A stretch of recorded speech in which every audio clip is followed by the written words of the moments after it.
Wednesday, October 20th. Ermanni and Edwards. This is The Bottom Line on Woodward Sports Network. Ryan Ermanni. Yes, sir. Braylon yes, Edwards. Tom Mazawey along as well. Clap it up, clap it up, clap it up. Clap Big it up. guy, big guy. Energy. Here we go.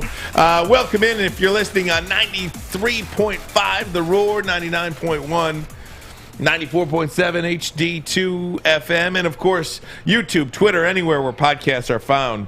Lots to be excited about here on Woodward Sports. Braylon, good afternoon to you, my friend. Good afternoon, my friend. You, Maz, Art, Alex, man. I was sitting in my office today, just kind of sitting around, just getting ready for the show and getting ready for the day. It's beautiful outside. You got an office? I do have an office. I do have an office. I was looking at my 3 Dean's List stars that I had when I was at the University of Michigan, and I was looking at my CYO Student Athlete of the Year in 8th grade, mind you. That's tough to get, the CYO Athlete of the Year. CYU a D Jesuit, mind you. And, I was just thinking about some notes that I was going to write down for this Mott's Children's Hospital event that I'm emceeing this year, November. Emceeing, I was thinking about some notes that I was writing down for that and how I was going to attack that. It's just a great cause. And just thinking that, man, life is just really good, man. And, we as Giants, we don't spend time arguing with peons, man, so I'm having a hell of a day. We call that a track record, my yes, friends. Sir. So let's get right to it. Big night in sports last night, guys.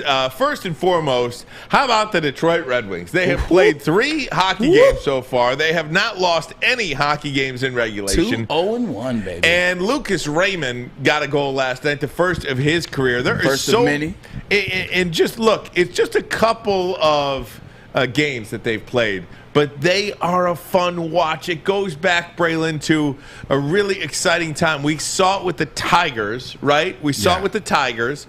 Very excited about them moving forward. We are starting to see it with the Detroit Red Wings. At the very least, they have some players that you feel like you can build around, and they're very entertaining to watch. What I was talking to D-Mac in the studio today, because I wrote some notes down. I watched a little bit of the game last night, especially that third period, and D-Mac told me this. He said, the game is all, and where, you tell me where I've heard this before, Ryan, the games are all about speed. Mm-hmm. Who said that? Stan Edwards said that, talking about Day football. one. My dad. The games are now, every sport, every level, it's all about speed. And now the Red Wings have that speed. You see Dylan Larkin, you see Sider, you're seeing Bertuzzi. Like, now that they have that speed, now that they have guys too, in terms of a veteran player, that was a big pickup by Stevie Y. Now you have that veteran leadership. Now you have that speed. Now you can compete. You're not only seeing them winning, they're competing. Even in the first game against Tampa, they lost, but they competed to the end. So the Red Wings, man, they are definitely on the right track. And you can see, as D-Mac, shout out to our boy, Big D Energy, D-Mac always says, hey, man, trust the Stevie Y plan, baby. You love the Red Wings. I dig them, man. I love hockey. I'm a hockey guy, man. I love all sports, but they finally got it, man. The kids are here. All they got to do is start adding a little piece here and there, just like the Tigers. Hey, it took a long time, but don't forget, they also had the longest streak in NHL history for making the playoffs all those years in a row. Right. It's like them and the Spurs. They had to go and take the dive into that sewer, because that's where they've been over the last bunch of years. Yeah. But you could see the light now, man, and it's great. And how about that wrist shot from Lucas Raymond? Well, here's the transition to that, because we have seen it with the Tigers. We believe we're seeing it with the Detroit Red Wings now, and tonight we get a chance to see it if it's happening with the Detroit Pistons. Now, Cade Cunningham is going to be held out of this game. He'll be out. Isaiah Livers also out with some injuries that they are taking care of. But it's our top 2 picks.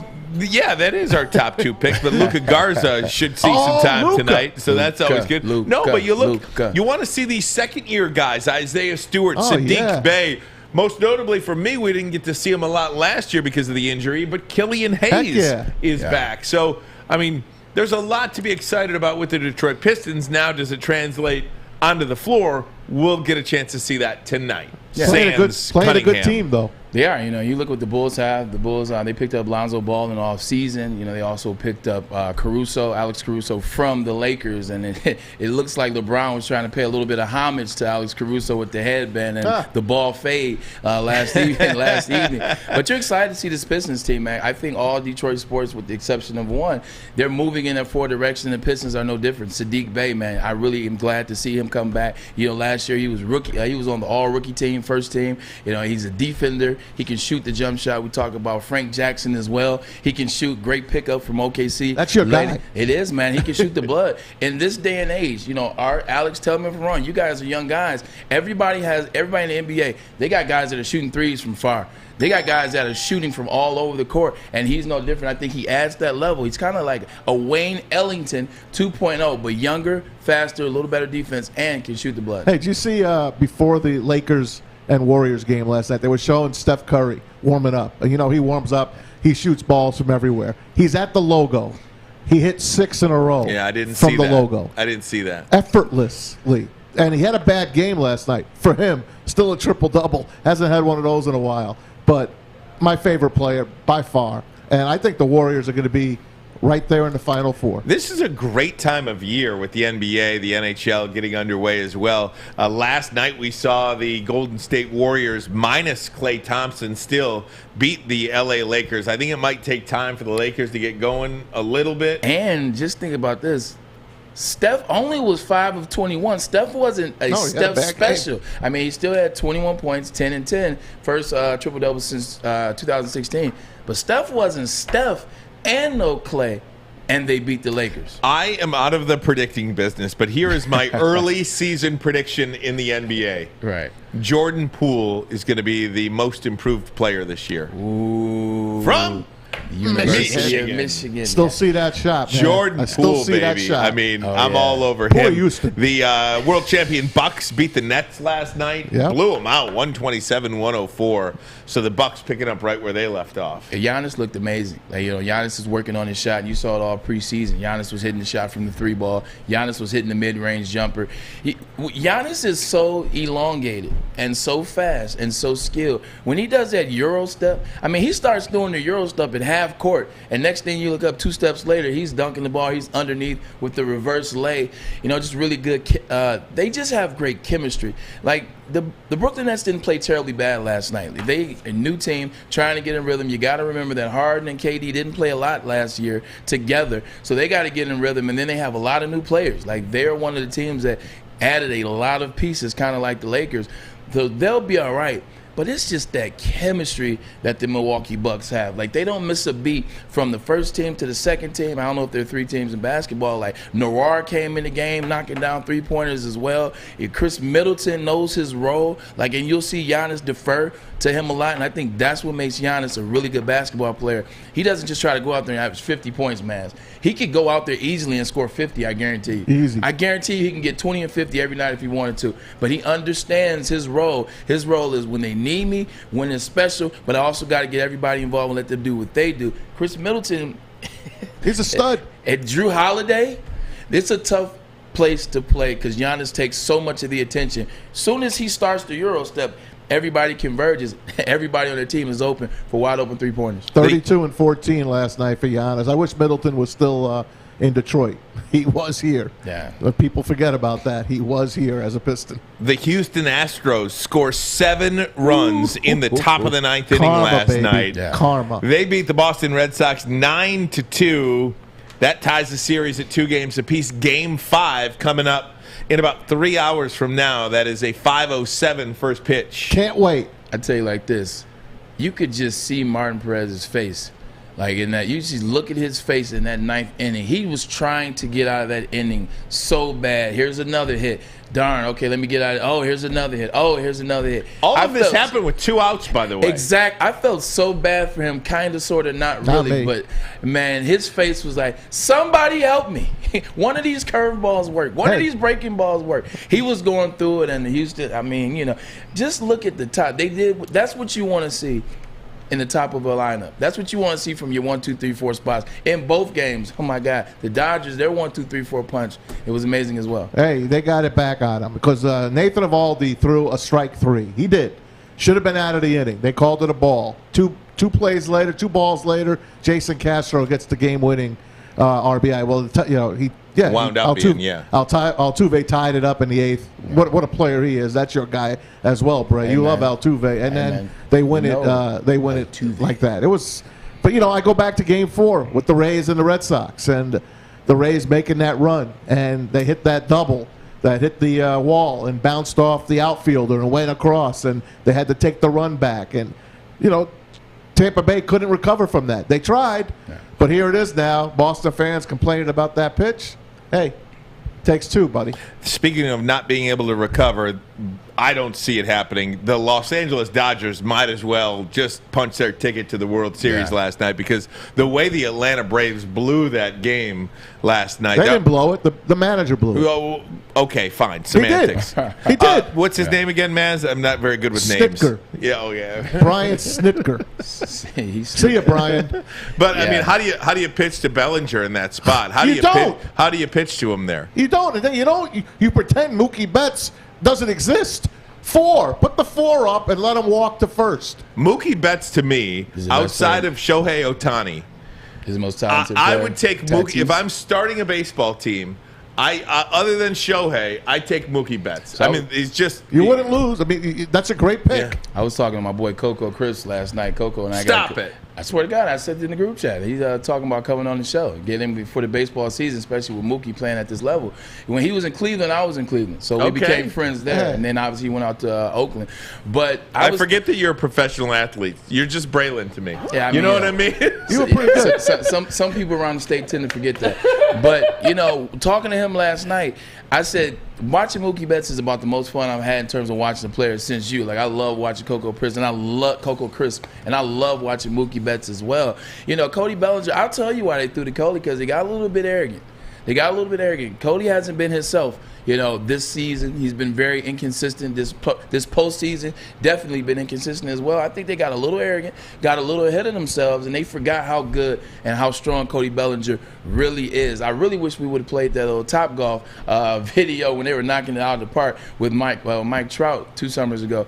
But just don't pitch to that guy. Some guys are just at that level where it doesn't matter, because all it takes is one, and Cody Bellinger knocked that thing in the next Tuesday. I know there's a book on every player, but what's the matchup as a baseball player? Do you want a left-hand pitcher to a left-hand batter, right? Yeah. According to all these analytics, right? And since the beginning of time, right? So what do you have a righty pitcher to a lefty for, and a guy that's red hot in the playoffs? Right. It don't make sense to me. I'm sitting there on the couch. And then you throw it letter high. Yeah, I couldn't believe it. I'm a dummy sitting on the couch watching the game, and I'm calling it. I'm like, what are you doing pitching to this guy? Another pitch later, there it goes. Why are you pitching to Betts? There it goes. Game over. That's the biggest hit, I think, in this postseason. I think that's the biggest hit, and that could be one of the biggest hits of the Dodgers. It's a great series. History. Great series. Yeah, now Jim Leland always says that, momentum in baseball is only as good as the next day's starting pitcher. The Dodgers have Urias going tonight. Hey, the Braves a game, man. They might come back and win this thing. Maybe. We'll see. Side note, can we talk about Kenley Geronimo Jansen and that 9th inning? He's almost unhittable. Like, he legitimately now is 19 wins in the postseason, or 19 saves in the postseason. He only trails, who, Mariano Rivera. Yep, this kid is good. It was funny. I was sitting in the kitchen watching the game. We're watching basketball. It was my sister and her boyfriend. It's Taco Tuesday. Oh, it's Taco Tuesday at Terramania. Braylon calls me last night. And Shout out to my sister Jade. Those tacos were everything, man. Oh, shout out. And says he's getting some tacos together. I said, are we on FaceTime? Because that's what I'm doing right now. I'm telling you, it's halftime of the basketball game, and I'm telling my sister's boyfriend Cam, who knows a little bit about baseball, I'm like, man, this baseball season, this postseason has been amazing. And so we turn it. Right as we turn it, it's the last inning, and your boy Geronimo Jansen's on the mound. I say, yo, this guy can pitch. Watch this. Was that not masterful, Maz? What he did? He's the best in the biz It's like right poetry. now. And it's not even close. It's like poetry. Well, we go from the best to the worst. Guys, going to transition to the Detroit Lions. DraftKings Sportsbook has their season win total out. Want to let you know, are they going to go over or under? We'll find out what you have to say about it. Some Detroit Lions talk. This, my friends, is the Ermanni Edwards program. Woodward Sports Network, the bottom line. Fellas, football season is here. It's time to make your grooming experience easy like Sunday morning. Get to Lady Jane's Haircuts for Men. Walk in, relax, watch your favorite team play, and before you know it, your hair will be game ready. Get to Lady Jane's, open 10 to 8, 7 days a week. Walk in anytime. It's wicked awesome. Make sure you download the Woodward Sports app in the App Store and the Google Play Store today. Take Woodward Sports with you wherever you go and listen live on your phone or mobile device. Hey, everybody, it's Maz for our good studio sponsors, our friends, MyBookie.ag. It's where I put my sports bets in. Yep, I had the Braves last night. Yep, I had the Astros last night. No, you didn't. I did, but I went 1-1 because the Dodgers came back. But that's all right. I'll get them back today. NLCS and ALCS, NBA full slate. The Pistons are playing the home opener tonight, and you can get it all on MyBookie. And don't forget, use that promo code Woodward, where they will double your first deposit. You get your first deposit, just double it, and that money belongs to you. Do what you want with it. Use that promo code Woodward and get in your NFL picks for week number 7 as well. Starts tomorrow night. Of course, Thursday night football, the Cleveland Browns without Baker Mayfield. What are you going to do? We'll find out, right? We'll talk about it right here on the bottom line. But my bets and your bets should go with MyBookie.ag. Bet anything, anytime, anywhere with MyBookie. If you have a problem gambling, call 800-270-7117. All right, gang, let's get into some Detroit Lions talk right now. DraftKings Sportsbook has season win totals updated and out. Let's throw it up. Here you go for the Detroit Lions. Over under 2.5 wins. The Houston Texans 5.5 wins. I mean, seriously? Well, if Vegas tells you that, you know what that means. They're going to have either 5 or 6. Exactly. So watch out, Houston Texans. The Jacksonville Jaguars come in at second behind the Detroit Lions, 4.5. That's the lowest win total outside. So they fully expect They got one of those. the Detroit Lions to have the number 1 overall pick in next year's draft. However, will they or won't they go over 2.5 wins, guys? I'm just looking at the schedule. Put it up. I'm looking at this schedule right now. I mean, Rams, home against Philly. I'm looking at potential wins. Okay? Right. There we go. Go ahead. Home against Philly, you got a chance, maybe. Okay. The problem with Philly that I saw is what Jalen Hurts did against Tampa. I'm not saying they're going to win. I'm just saying, like, okay. it's not an automatic loss. I got you. Like, I consider this week in L.A. an automatic loss. Okay, I got you. I consider at Denver an automatic loss. Arizona, an automatic loss. At Seattle, Green Bay, automatic losses. So you're looking at Atlanta on the 26th. You're looking at home on Thanksgiving against the Bears. That's a potential win. Dude, this team might have one win. You see I would go under 2.5. I would go under 2.5. Here's a good question, and we actually were going to talk about this with Maz. With everything that the Cleveland Browns have going on right now, you got Baker potentially out for the season if he has that surgery so that they can protect him for the long haul. And if he's smart, he does it so that he can protect himself. I know he was betting on himself for the money and all that, but you want to be healthy for the long run. You're a smaller guy. You can take a pounding. You want to prepare yourself for the long haul. Cleveland hasn't played well as they're supposed to play on defense. You got 2 running backs out in Kareem Hunt and Nick Chubb. That could be a win for them. Right. That could be one. But to your point, that 2.5. So you're saying there's 3 potential wins. You're not saying they're going to win all 3 games. But they have 3 shots. They'd have to go 3 for 3 in those 3 shots. So are you going over or under? I told you what I Yeah. think. I think they're going 0-17. Yeah, right. So you're Well, under. yeah. You're under 2.5. I'm under as well. They might split with the Bears, maybe on Thanksgiving. They That's might the win a only game. chance I feel like they have to win. Last Thanksgiving, they got blown out by the Texans. Right. So I'm just saying maybe. Deshaun Watson, There's baby. no reason why they should beat the Bears. Actually, I take that back. And we're just talking about the Bears. I mean, Yeah. Fast forward, when do they play the Bears? 1, 2, 3, 4, 5 weeks from now? Yeah. That's 5 weeks of first-team reps for Justin Fields as well. There you go. So, I mean, when the Lions... End-game Yeah. reps. Health is going to mean a lot. Sure, when the Lions played the Chicago Bears a couple of weeks ago, Justin Fields was like a baby being thrown to the wolves. Yeah. He didn't even have first-team reps in training camp and OTAs, anywhere in the And he still had a preseason, 21-0 anywhere. lead. Exactly. So, what's Justin Fields and the Bears offense going to be 5 weeks from now? Good, a lot better. Speaking of health, man, NFL, like some of the major teams are struggling. Like look at Baltimore. Baltimore was leading in terms of injuries, and and they got added another one to the list. And left tackle Slater. Stanley. Yeah, I was right. Stanley. I'm not very good with names, Braylon. I You'll know, have to right? forget. I'm like, hold on, man. You making me? I'm second guessing myself. Just say now. left tackle. No, left tackle Stanley. He's out. But then look at the Cleveland Browns. We just mentioned them a second ago. They now take the lead in terms of players injured at 19. 19 starters out this year, man. That's The whole backfield is out. This is true. Quarterback, running back. Yeah. But they keep 2 wide receivers. Yes. It's funny because the Baltimore Ravens have like 17 guys on IR. They do. It just goes to show you the importance of quarterback play, right? I mean, quarterback play in this league is everything. You can have the worst team ever, but if your quarterback is a top 6-7 quarterback in the NFL, you're going to win games. 2 things. One, it also shows you how good of a coach John Harbaugh is, how he's able to always overcome, how he trusts his defense and offensive coordinators. They've drafted Lamar Jackson, as we're looking at him on the TV right now. Lamar Jackson is not a selfish individual.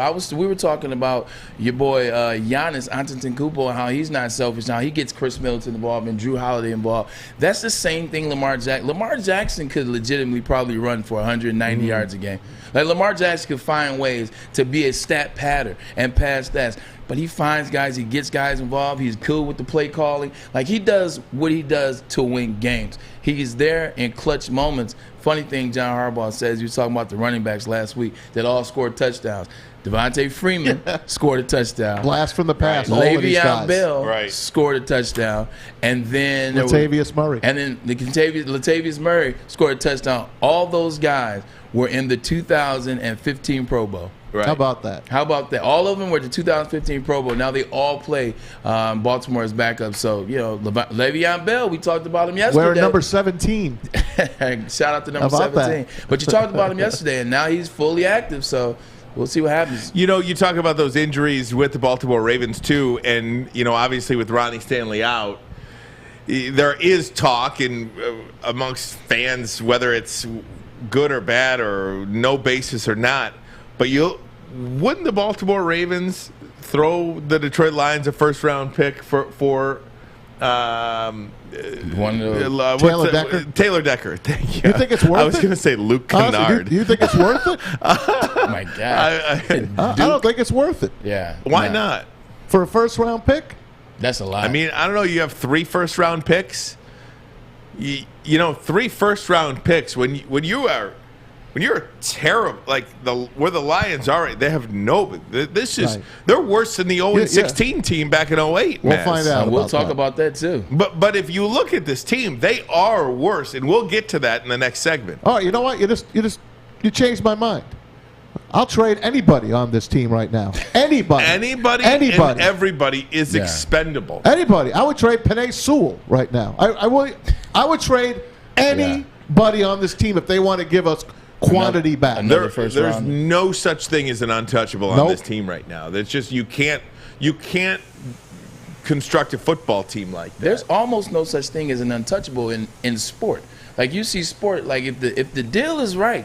If the deal is right, a team will part ways with anybody. There are a couple players that are untouchable. Lamar Jackson will never go anywhere. Patrick Mahomes won't go anywhere. Kyler Murray now won't go anywhere. Herbert and Allen. But outside and maybe a Derrick Henry, every player, just look at D-Hop. Look at D-Hop, what Houston did with DeAndre Hopkins. In his prime. There you go. In his prime, they gave him away for a bag of peanuts to the Arizona Cardinals.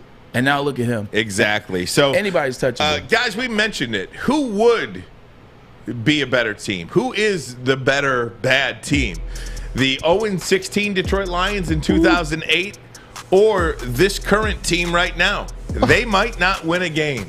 You know what's worse than 0-16? 0-17, baby. Every day of the week. I got news for you. If they're 1-16, they might be worse than the 0-16 teams. That's right. Ermanni and Edwards. We'll take a look next. Ermanni and Edwards. Woodward Sports Network, the bottom line. Tony is a third-generation logger that has a simple, practical approach to life and work. That's why his Coast DX342 knife is perfect for him. The stainless steel blade is rust-resistant and made for all-weather use. And the double roll-lock safety ensures that it will never inadvertently close when he doesn't want it to. That's why Coast is trusted tough.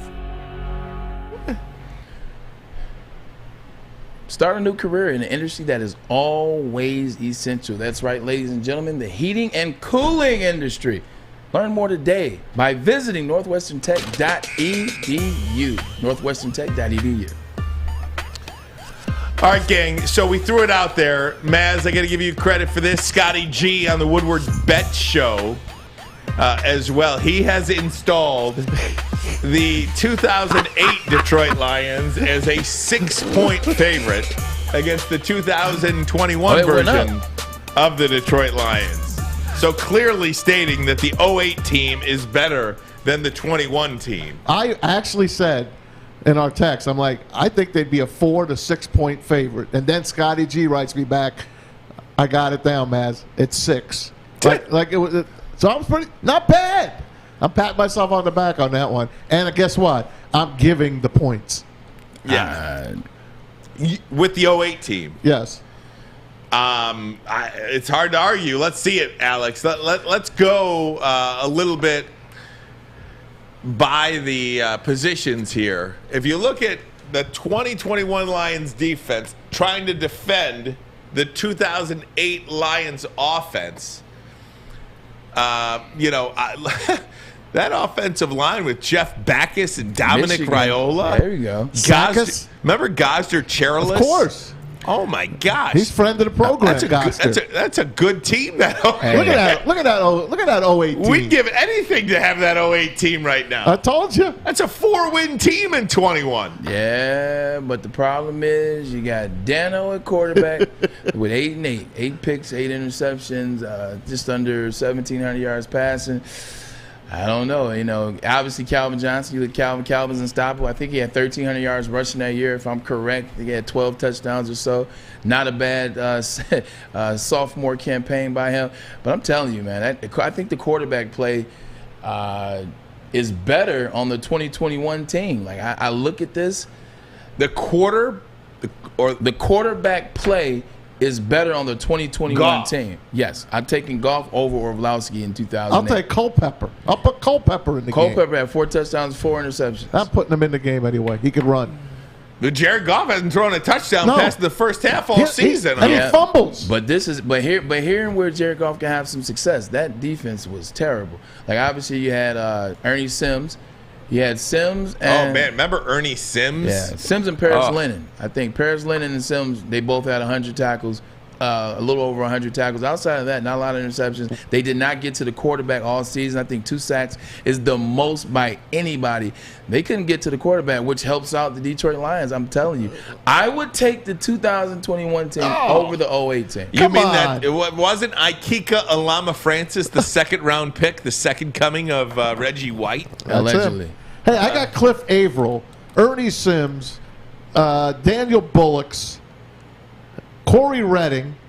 I'll take my chances with those guys against this offense. But I don't think we should look at them as the individual players that they were at their height. Like we should look at them and look at that team and say, okay, these are the player names, but now I'm envisioning these players having their best seasons wherever they had their best season. Obviously, Cliff's best season was out in Seattle. Exactly. But I just assessed them for the team that they were that year.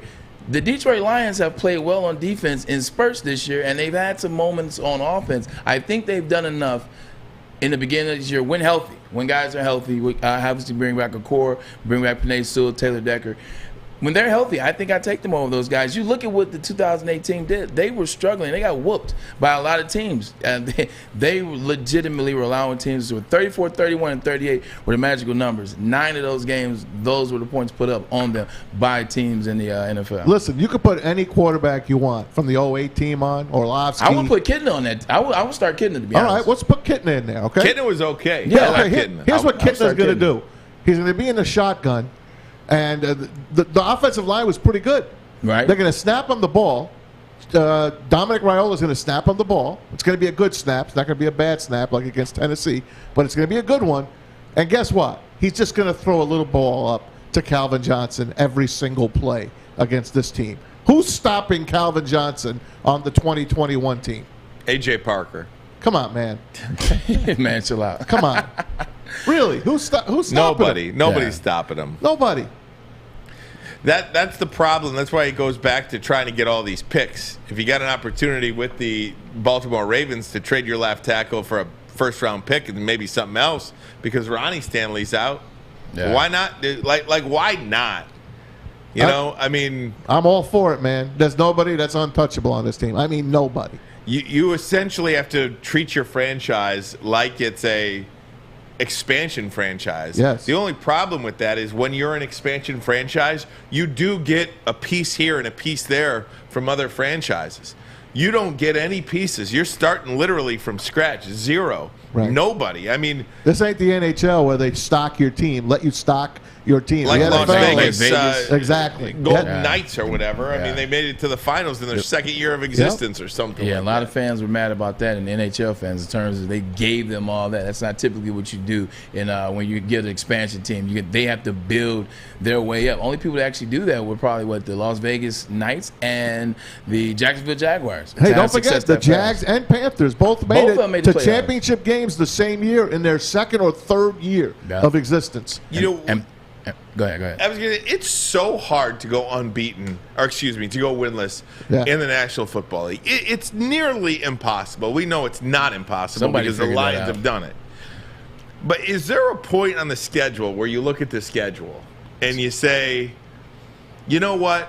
If they don't win that game, it's happening. Because I feel like that game on the schedule is the Chicago Bears. If they don't beat Chicago on Thanksgiving, I think it's going to happen. That's a very important game for the Detroit Lions to avoid going winless. Let me ask you this. Do you think Jared Goff has got one big game and it's going to be this one against the Rams in him? Because I told you yesterday, and I believe this.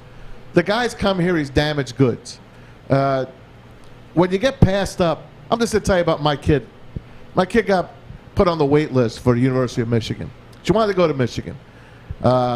They told her, we're going to put you on the wait list. Actually, they deferred her. It was even better than the wait list. But they strung her along. They strung about 8 of her friends along as well. Turns out she didn't get it, and she went to MSU. She tells me to this day, that really hurt me, Dad. And you know what? I lost a lot of my confidence. This is just my kid going to college. Right. And she's like, I'm not having the best semester at MSU right now. She'll snap out of it because she's a great student. But Jared Goff was passed up last year in a playoff game. They started a guy that I think was driving a taxi the day before because he had like a cut on his hand. He had supposedly dislocated his finger, but he put it back in, and the guy wanted to play. It turns out the other guy got hurt, and Goff had to go in the game, and I think he won a game, if I'm not mistaken. They won a Yeah, game. They lost won. the next one. He gets traded because his coach is in Cabo with Matt Stafford, hanging out. He gets Organically. He gets traded overnight. Doesn't even tell him. You're gone. Hey, you're going from L.A. to what? Going to the what? Where you sending me? What's Detroit again? What did you call this again?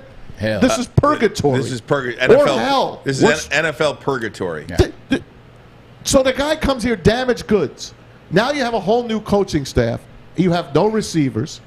You have an offensive line a rookie that you draft number 1. You really don't have a ton of weapons around you. Now you got to go win some games. And he looks like crap. He's fumbling. He's doing this. But guess what's always there in front of him? I got to go back to L.A. in Week 7 and play against my old team.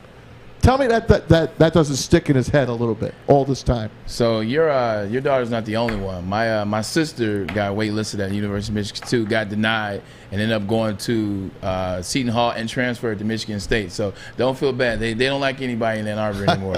But to your point, that's terrible. You lose confidence with Jared Goff. You do feel a certain way. You do lose confidence. It's awful kind of how it played out. But even with that, the guys that step out of that, or the guys that have that game or that moment, like, one, they're gunslingers. Like, he doesn't have a gunslinger mentality. Right. He always has a, put me in a position mentality. Give me a running back mentality. Make the game easy for me mentality. And that's how he has success. So that's not who he is. It's not like I don't even a Dante Culpepper. He had a game or two in that year with the Lions where you see some reminiscence of the Minnesota Vikings and what they had with Carter and Randy Moss. But he just doesn't have the players. Like, even if you want to have a moment like that, even if you try to step outside yourself, Ryan, and you try to relive it and try to go back after it, who's he going to throw the ball to? The offensive coordinator and Anthony Lynn, they can't seem to get Hockenson involved because he's getting beat up at the line of scrimmage by linebackers, and they're putting safeties over top of him. They don't have any wide receivers. They don't trust in Khalif Raymond, Amon-Ra St. Brown. Quintez Cephas is out for the year. That was the guy that was starting to come on for you. Emerge a little bit. So it's, even if you want to, even if you're getting a little bit of protection, even if you start moving out of the pocket and you're trying to find guys, they just don't have the guys, and they aren't running the offense for him to be able to have that breakout game. Yeah, so is there, every good puncher has one more fight or whatever? Does Jared Goff have one more punch in 2021? I think he does. If he does, this will be the week we see it. If he doesn't, this thing could go. I agree. This thing could go south real quick. Ermanni and Edwards. Woodward Sports Network, the bottom line. You know why realtors love using Hall Financial as a lender? Because of our commitment to speed and service. We have nearly 4,000 five-star reviews already. Call today, 248-308-5000, or go to callhallfirst.com. Make sure you download the Woodward Sports app in the App Store and the Google Play Store today. Take Woodward Sports with you wherever you go and listen live on your phone or mobile device.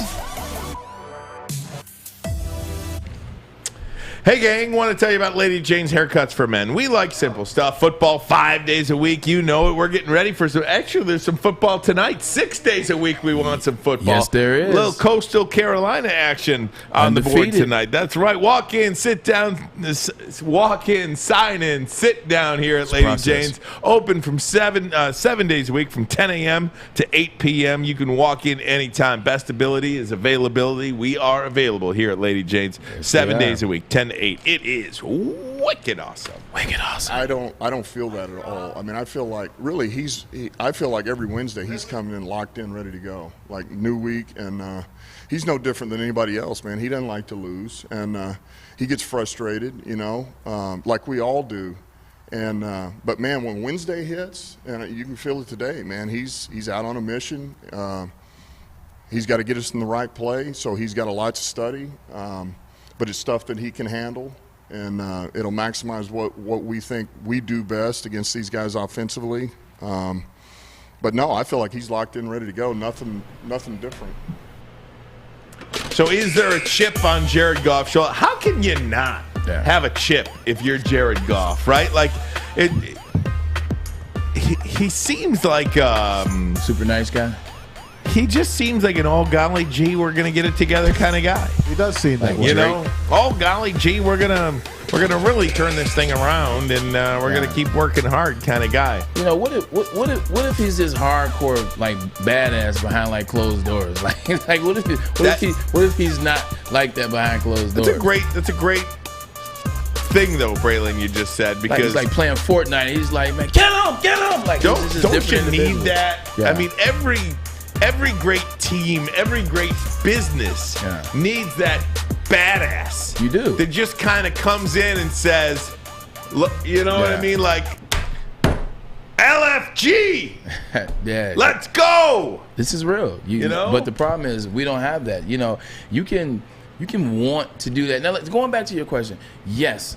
Who is that player on the Detroit Lions to do that? Dan Campbell? Probably. Got to be the head coach because the team doesn't have one. I feel like I think Jamal Williams might be a level. I know he's kind of, he's fun. He's a good guy. I don't think he is. But he's kind of like the class clown. Yeah. It looks like he don't care where he plays. I don't think I think he's just like he gets the check. That's the way. Why else would he come here? Why would you sign here if you're him? I'm telling you, Dang. you're leaving the Packers. What the hell are you coming here for? Right. You could have went to any other team.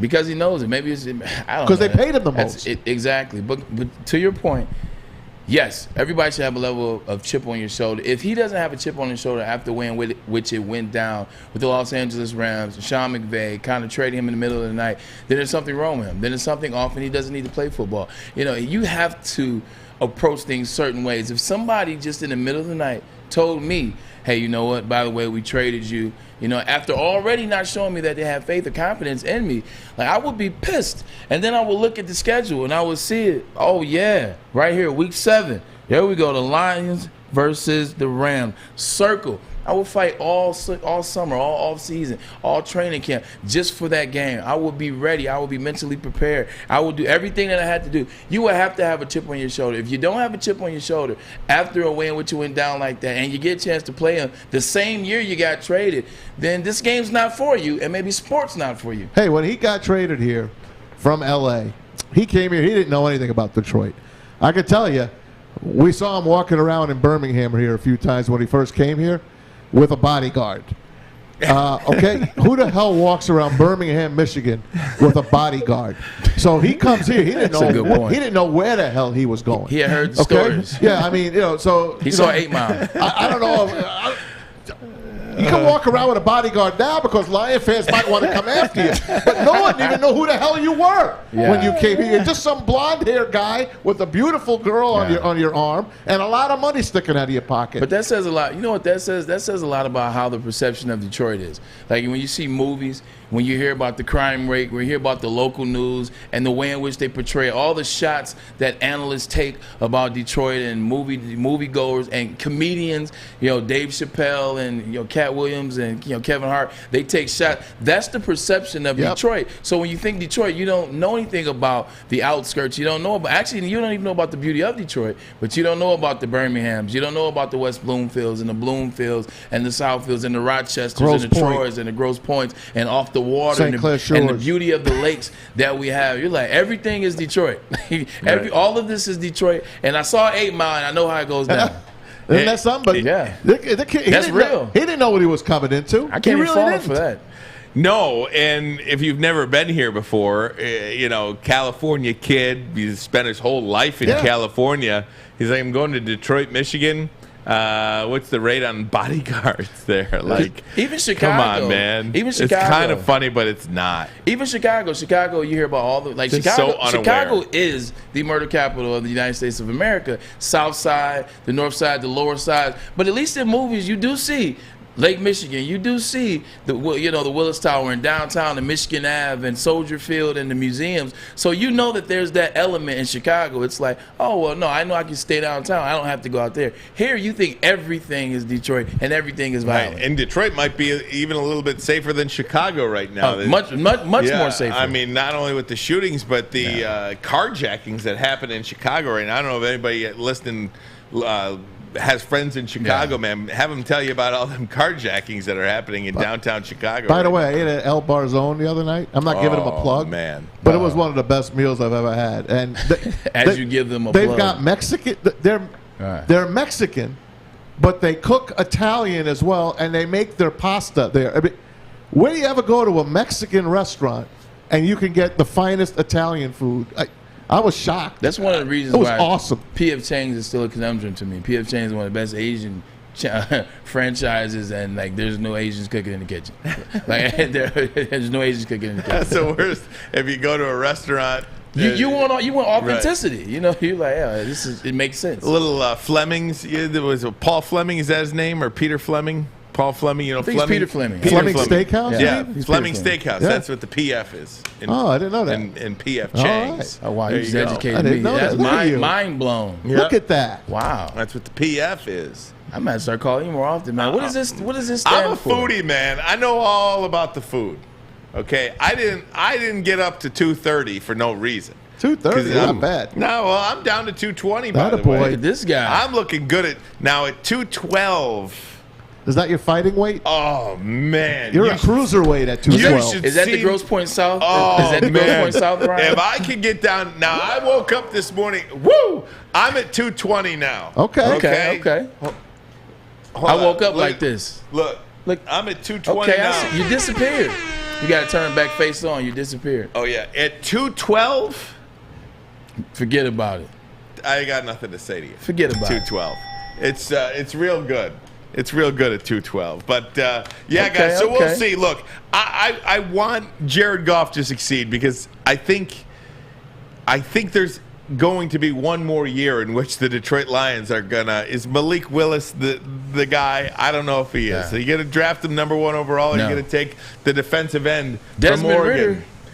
Oh, yeah, Thibodeau. You know, are you going to take Thibodeau, the defensive end from Oregon? You're going to take him, and hopefully he's your Chase Young. There was a guy with the Thibodeau jersey at Sunday's game. I saw that. Did you see that? I did thought I see saw it. Malik Willis as well. Maybe I was just dreaming that, but I was seeing it. We need something, right? Right. We need something. Hey, Dan Campbell had some more to say, did he not? He did. He's got something on Jared Goff as well, going back to L.A. You want to do that now Let's or see- when we come no, back? let's hear it. All right, this is on Check it Jared out. Goff going back to L.A. Let's check it out. Yeah, I think there's certainly going to be some of that. It's on a higher level when you play quarterback and you've kind of been you've been the guy. When you're the quarterback for an organization, really both of them for a period of time, there does come some emotions that come with it, but I don't care who you are. When you've played for a team for a number of years and then you go to play them again, there's an element of there's mixed emotions, man. You want to win, but you also, man, there's so many people that you remember and were good to you, and you'll never forget them, and so there's a lot that comes with it. But I think at the end of the day, man, when it's time to kick off, from this point on, it's all about, man, what is my job description? What do I need to do for my team to get us ready to go? And then once it kicks off, it's all ball. And focus on the job at hand and the play that's right in front of you and the series that's right in front of you. And it has to be that way.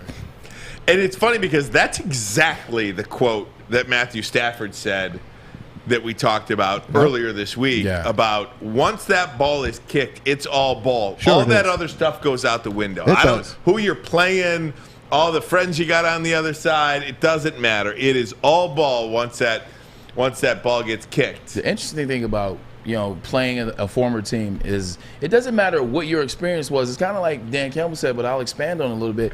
It doesn't matter what your experience was with a former team. They are your former team. For whatever reason, they didn't choose to bring you back. They chose to trade you. They chose to say you were no longer needed here. It was no longer working here. This is what's best for both parties. Like at the end of the day, you're not there. Right. Like you are no longer there. Whatever happened, you are no longer there. So that means that they didn't want you there, or maybe you guys didn't want to be there together. It wasn't working out. What I'm trying to get to, you're gonna want to beat that team. You're gonna want to go after that team, regardless whether you have friends there, whether you don't have friends, whether you had a great experience, whether you had a bad experience. You're gonna want to put it on them because you're no longer there for a reason. There are only a select few people that play an entire career in one uniform. Kobe. Kobe, Duncan. One of those players that we thought that would happen to is Matthew Stafford. Oh, yeah. He obviously is not. Dan Campbell also talked about Stafford and time. It was time to move on from Matthew Stafford. You'll hear what he has to say about that. And Lions still being talked about nationally from our good friend Pat McAfee on the Pat McAfee Show. You'll They hear love they the love Lions. the Lions. And we love Pat McAfee. Absolutely. Yeah. You'll hear it all next. Ermanni and Edwards. Woodward Sports Network, the bottom line. I'm looking to bring on another HVAC tech right now. We're recruiting 5 to 10 techs a month. We're looking to grow and expand. Every new tech we hire is from Northwestern Tech. The hands-on training is fantastic. They're always my first call. We love hiring Northwestern Tech grads. They come out trained and ready to work. Our program is only 10.5 months, and our next classes are starting soon. So why wait? I'm looking to hire Hire a graduate of Northwestern Tech. Northwestern Tech. Northwestern Tech. Northwestern Tech. Hey, gang, it's Maz for Legacy Partners Insurance. You should try it. I bet you haven't looked at your insurance lately. I bet you're paying too much, and I bet you don't have enough coverage as well. Give Legacy Partners Insurance a shot. An independent agent, a local agent that knows the local insurance market. They're independent, so they get the carriers to compete for your business. So give them a try today. It's a free call, 586-209-4106, or go online to legacypartnersins.com/Woodward Sports. Takes you up to the Team Maz page. Fill out the information. It'll take you a minute. Someone from Team Maz at Woodward Sports will get back to you. I promise. Not only that, if you give them a try, you'll be entered to win a $50 gift card to Kroger or Amazon. Just for trying. That's right. We draw a name each month. Legacy Partners Insurance. Tell them Maz at Woodward Sports sent you.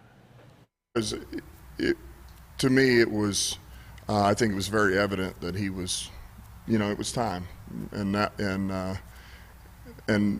think you just know when you're hearing all that, and you know where the mindset is, and so it's, and that's okay, and that was where it was going to go, and there was no need of trying to push it somewhere it wasn't going to be, and so.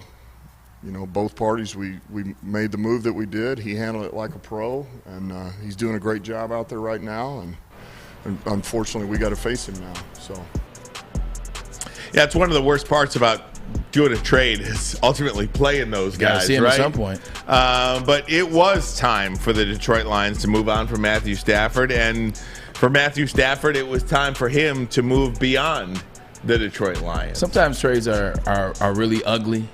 And actually, let me rephrase that. Most time trades are pretty ugly, and then sometimes they're okay, and then very rarely are they just good. This was a good trade. The Detroit Lions were ready to move forward from Matthew Stafford. Matthew Stafford was ready to move forward from the Detroit Lions. So all parties initially from the trade itself, they were happy. The Lions got draft picks. They got a quarterback that they thought could be, decent enough for a short time period. And then the LA Rams, they got the quarterback that they thought could take them to the next level, which he has shown that he can. So obviously the Rams have benefited so far more than the Lions, but we never know because we have to see how those picks play out for the Detroit Lions and Brad Holmes and Dan Campbell. But this was a good divorce. Like you never get a good divorce. This was a good divorce. No doubt about it. Now, Goff going back to L.A., Stafford playing against the Lions. Our good friends from the Pat McAfee show had some fun things to say about it. I love how McAfee loves the Detroit Lions. He loves MCDC. He loves MCDC. Yeah. Good old Dan Campbell. Here's what they had to say about that. Have to come in return or whatever. What's going on? I'm gonna come dominate out here with my wide receiver named Quintez Cephas. And my Hawk. And he's out. He's gone. Hawk, Swift. TJ Hawkinson. I think McVay only said that because he goes, wow, I didn't expect Goff and the Lions to be this bad. Now I feel bad for what I did to that man. I don't think so because I think McVay sees what Stafford's doing. Yeah. And he said, man, this is awesome. I won. We're exactly right. When I was down there in Mexico and Cancun, I couldn't have dreamed of anything. Like, you were really cool. We had a couple beers together. Our families got to hang out. This is before, during, and after the trade was taking place, where we sent 3 first-rounders out of there for you. But, man, this is much better than we could have ever imagined. You were polar opposite of what Jared Goff is. Yeah, it's pretty fun. Do you know that? It is crazy. We benched Jared Goff end of the season because he had a little cut on his hand or whatever. We didn't know what it was going to take. Actually, in the playoff game, we said, hey, Jared Goff, we don't want you to start. I made that decision. A lot of people were talking about it, but it wasn't being talked about as loud as it probably should have because they just paid their franchise guy, and they were ipso facto benching said player in the playoffs and the biggest thing. Then he gets traded, that whole thing. McVay's like, I want to let you know, man, you get your hand cut off, we'll have you play lefty. Yeah. We will still start you. Like, that is what it feels like McVay is with Stafford as opposed to what the Goff thing is. But is this just the honeymoon phase? And will Jared Goff get a chance to say anything after getting his ass beat by the Bengals last? Probably not, if I had to guess. I assume the Lions Rams are in trouble. Lions are in trouble. Only Pat McAfee can throw in a little Ben Stiller humor. Seriously, it's man. so facto. Seriously. Isn't that something? He told it like it is, I man. mean, just destroying Jared Goff. He had to bench him because he had a little cut on his finger. He was destroying Sean McVay's mindset of Jared Goff. When you can curse on your own podcast, your mind tends to go in a different direction when you are explaining things, and it's a more real, funny, and a laid-back manner. You're not trying to dot your I's and cross your T's. Yeah, that was tough. That's brutal. That's brutal to watch, man. I gotta find it. It was they beat the Seattle Seahawks last year in that playoff game that they started. They started a kid John off the street. Wolford. Yep, John Wolford. The LA Rams started John Wolford. I think it was an Arena League reject. That sounds like a bird. Oh my gosh! He would have continued to play had he not gotten hurt. Yeah, he got hurt in that game, so they forced him to so bring they had Goff to play in. Goff, and he won the game for him. I guess McVay's like, damn it, what the hell did we have to win that game for? Oh my god! But then everything fell in his lap with Stafford going on vacation, and later in that interview, because they curse a lot, I had to cut it out. They basically said, McAfee said, "Hey, look, the Lions are a cursed franchise." He said it. They're a cursed franchise. Yeah, he's not the only one. They're not cursed. Yes, they are. They're not cursed. Explain, Bro. explain. Hold on, man. Are you kidding? Explain why they're not cursed. They've just got bad ownership. Okay, that's cursed. That's not cursed. That is. It's cursed because it'll never change. Well, it'll never change because so that's cursed. Just bad owners. Yeah, terrible. But there's no voodoo doll. Well, we don't know that. Hanging over Ford Field or the Silver Dome or the old Briggs Stadium, wherever they have bad ownership. From William Clay Ford to Martha Ford. They want to win. To Sheila Ford. If they're humans and they breathe, they want to win. They just don't know how. Yeah. And Chad Johnson, who is a big Patriot fan and Lady Jane's man, and of course here at Woodward Sports, our guy, he said, and I quote, the Patriots were trash before they got dealt over to Robert Kraft from the Gillette family. Not Gillette, I forgot who used to own them. But they were trash. They won a playoff game here and there. Yeah, that was it. They went to a Super Bowl. 85 Bears. I know. They went to a Super Bowl. That's a good point. But they were not a very well-run team, is what he said, until Robert Kraft got there. Look, when you have 6 decades of losing football, essentially, and there's only one constant, it's hard. The owner. It's hard not to say that the owners are bad owners, right? I mean, they just don't know how to play winning football. They definitely have. They have been bad owners for that 6 decades. Look at you in Cleveland, Braylon. You go from Cleveland. Who was the Haslam? Who was Jimmy Haslam? No, I was before I was Lerner. I was and Al passed away. So Randy Lerner, his son, took over the franchise, but he didn't care anything about football because he was dealing in credit cards, and then he was the first guy owning soccer leagues. Like Randy Lerner was owning soccer leagues, so he didn't. He was never in Cleveland. He wasn't a hands-on learner, so it was hands-on learner. You like that? Like I did. Right? Yeah, but yeah, but it was one of those things where he wasn't on, in the program or in the franchise all the time. He didn't really care, wasn't there. You got to be there to care. And to your point, they changed over. And now it looks like they got an organization and an owner that gets it, that cares. So, I mean, I don't know. Yeah. It's terrible, but man. even with curses, though, like the 66-yard field goal, like that's an element of a curse. You know, you're not getting to the NFC Championship, but not getting to the Super Bowl. The call, your infamous call against Dallas. And again, the Dallas game. It's terrible. That's a level It don't of curse. happen to any other team but this team. 0-16, yes. That's a level of curse. What about 0-17? Oh, shoot. Is that a level of fire curse? sale? Yeah, right. Fire sale. All right, gang. We're going to take a break. When we come back, we've got the voice of the Pistons on the radio, the great Mark Champion, going to join us. Former Lions voice. We got some Lions stories still coming for you. Man, he's probably so happy not to be a part of this Lions franchise. Well, I don't know, but we'll ask. He was with the winless Bucks before that. Right, winless. He's fine. Yeah. Oh man. Ooh, hey, the ugly uniforms. Hey, at least he got Best best uniform. At least Mark Champion got to call a playoff win for the Detroit Lions. A big win. Not too many people can say that anymore. Just him. Yeah, right. Pistons and Bulls tonight. Season opener. We'll talk to Champ about it. We'll do it next. Ermanni and Edwards. I have more wins than the Detroit Lions in the playoffs. Yes, you do. Well, you made it to a couple AFC championship games. I don't want to toot my horn. Bottom line, Woodward Sports Network, baby. Yes. Papa Romano's has a pizza that is pleased to meet you. The Mizza Pizza is a sizzling deal and fully loaded with pepperoni, ham, Italian sausage, ground beef, and bacon. Get a large Mizza Pizza for $16.99 at paparomanos.com. Morning, Art. Morning, D-Mac.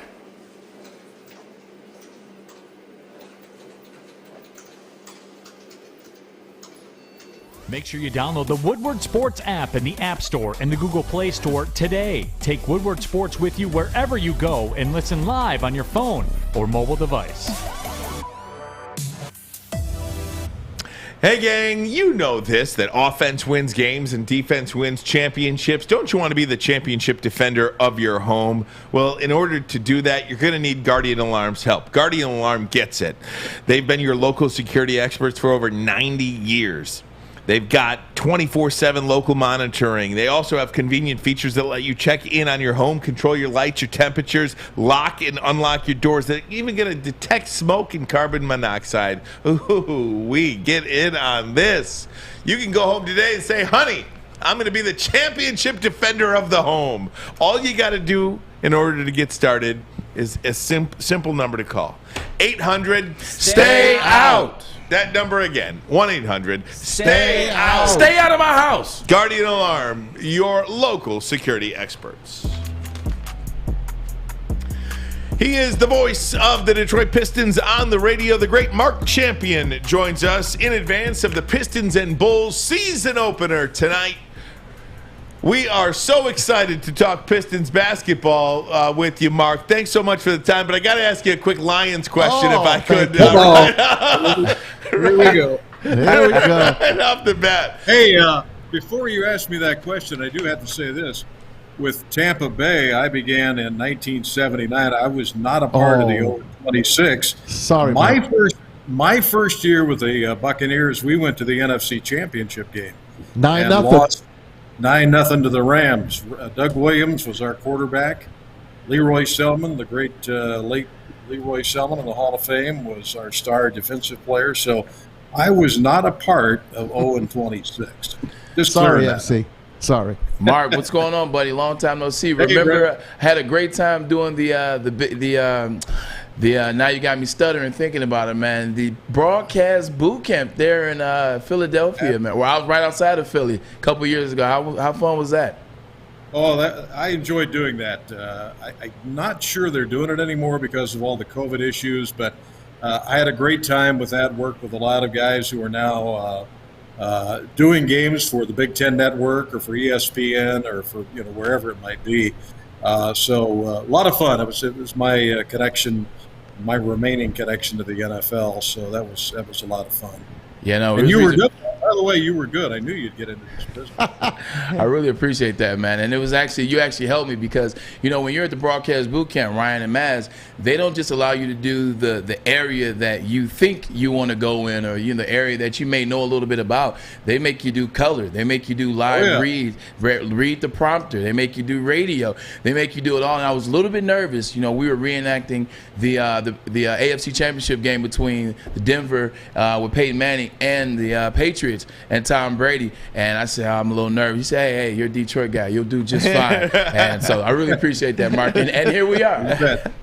Hey, Mark, but before I get into the Pistons, I do want to ask you about the Lions. You is a long-time voice of the Lions. Holy mackerel. And I know you still love the team. Why haven't they been able to get it right for 60 years? Do you believe in this curse that we always talk about? No, I don't believe in a curse. I just believe they haven't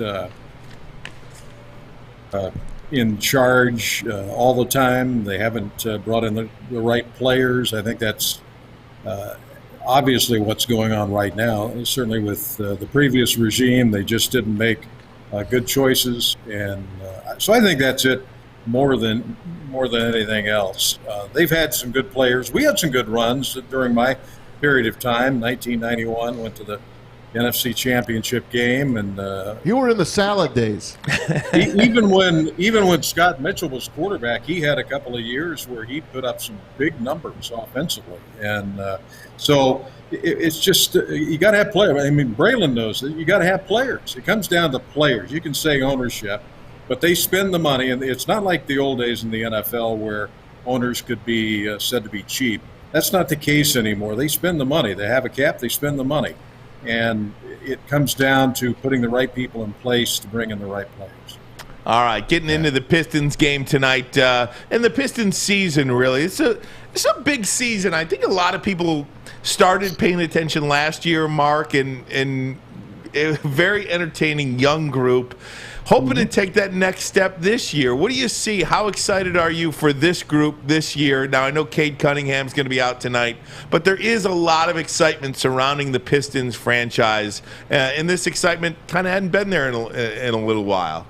Yeah, we're getting a little buzz, and that's good. And it is a shame that Cade's not going to be able to play tonight and didn't play in the preseason.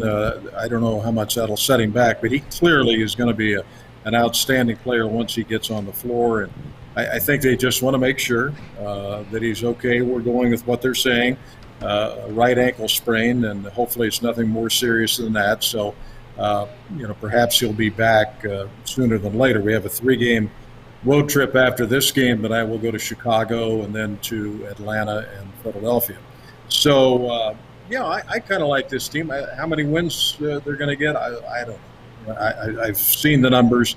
I think we'll win more than what Vegas is saying, but we'll see. I think it's been a big help for guys like Sadiq Bey and Isaiah Stewart to play with the U.S.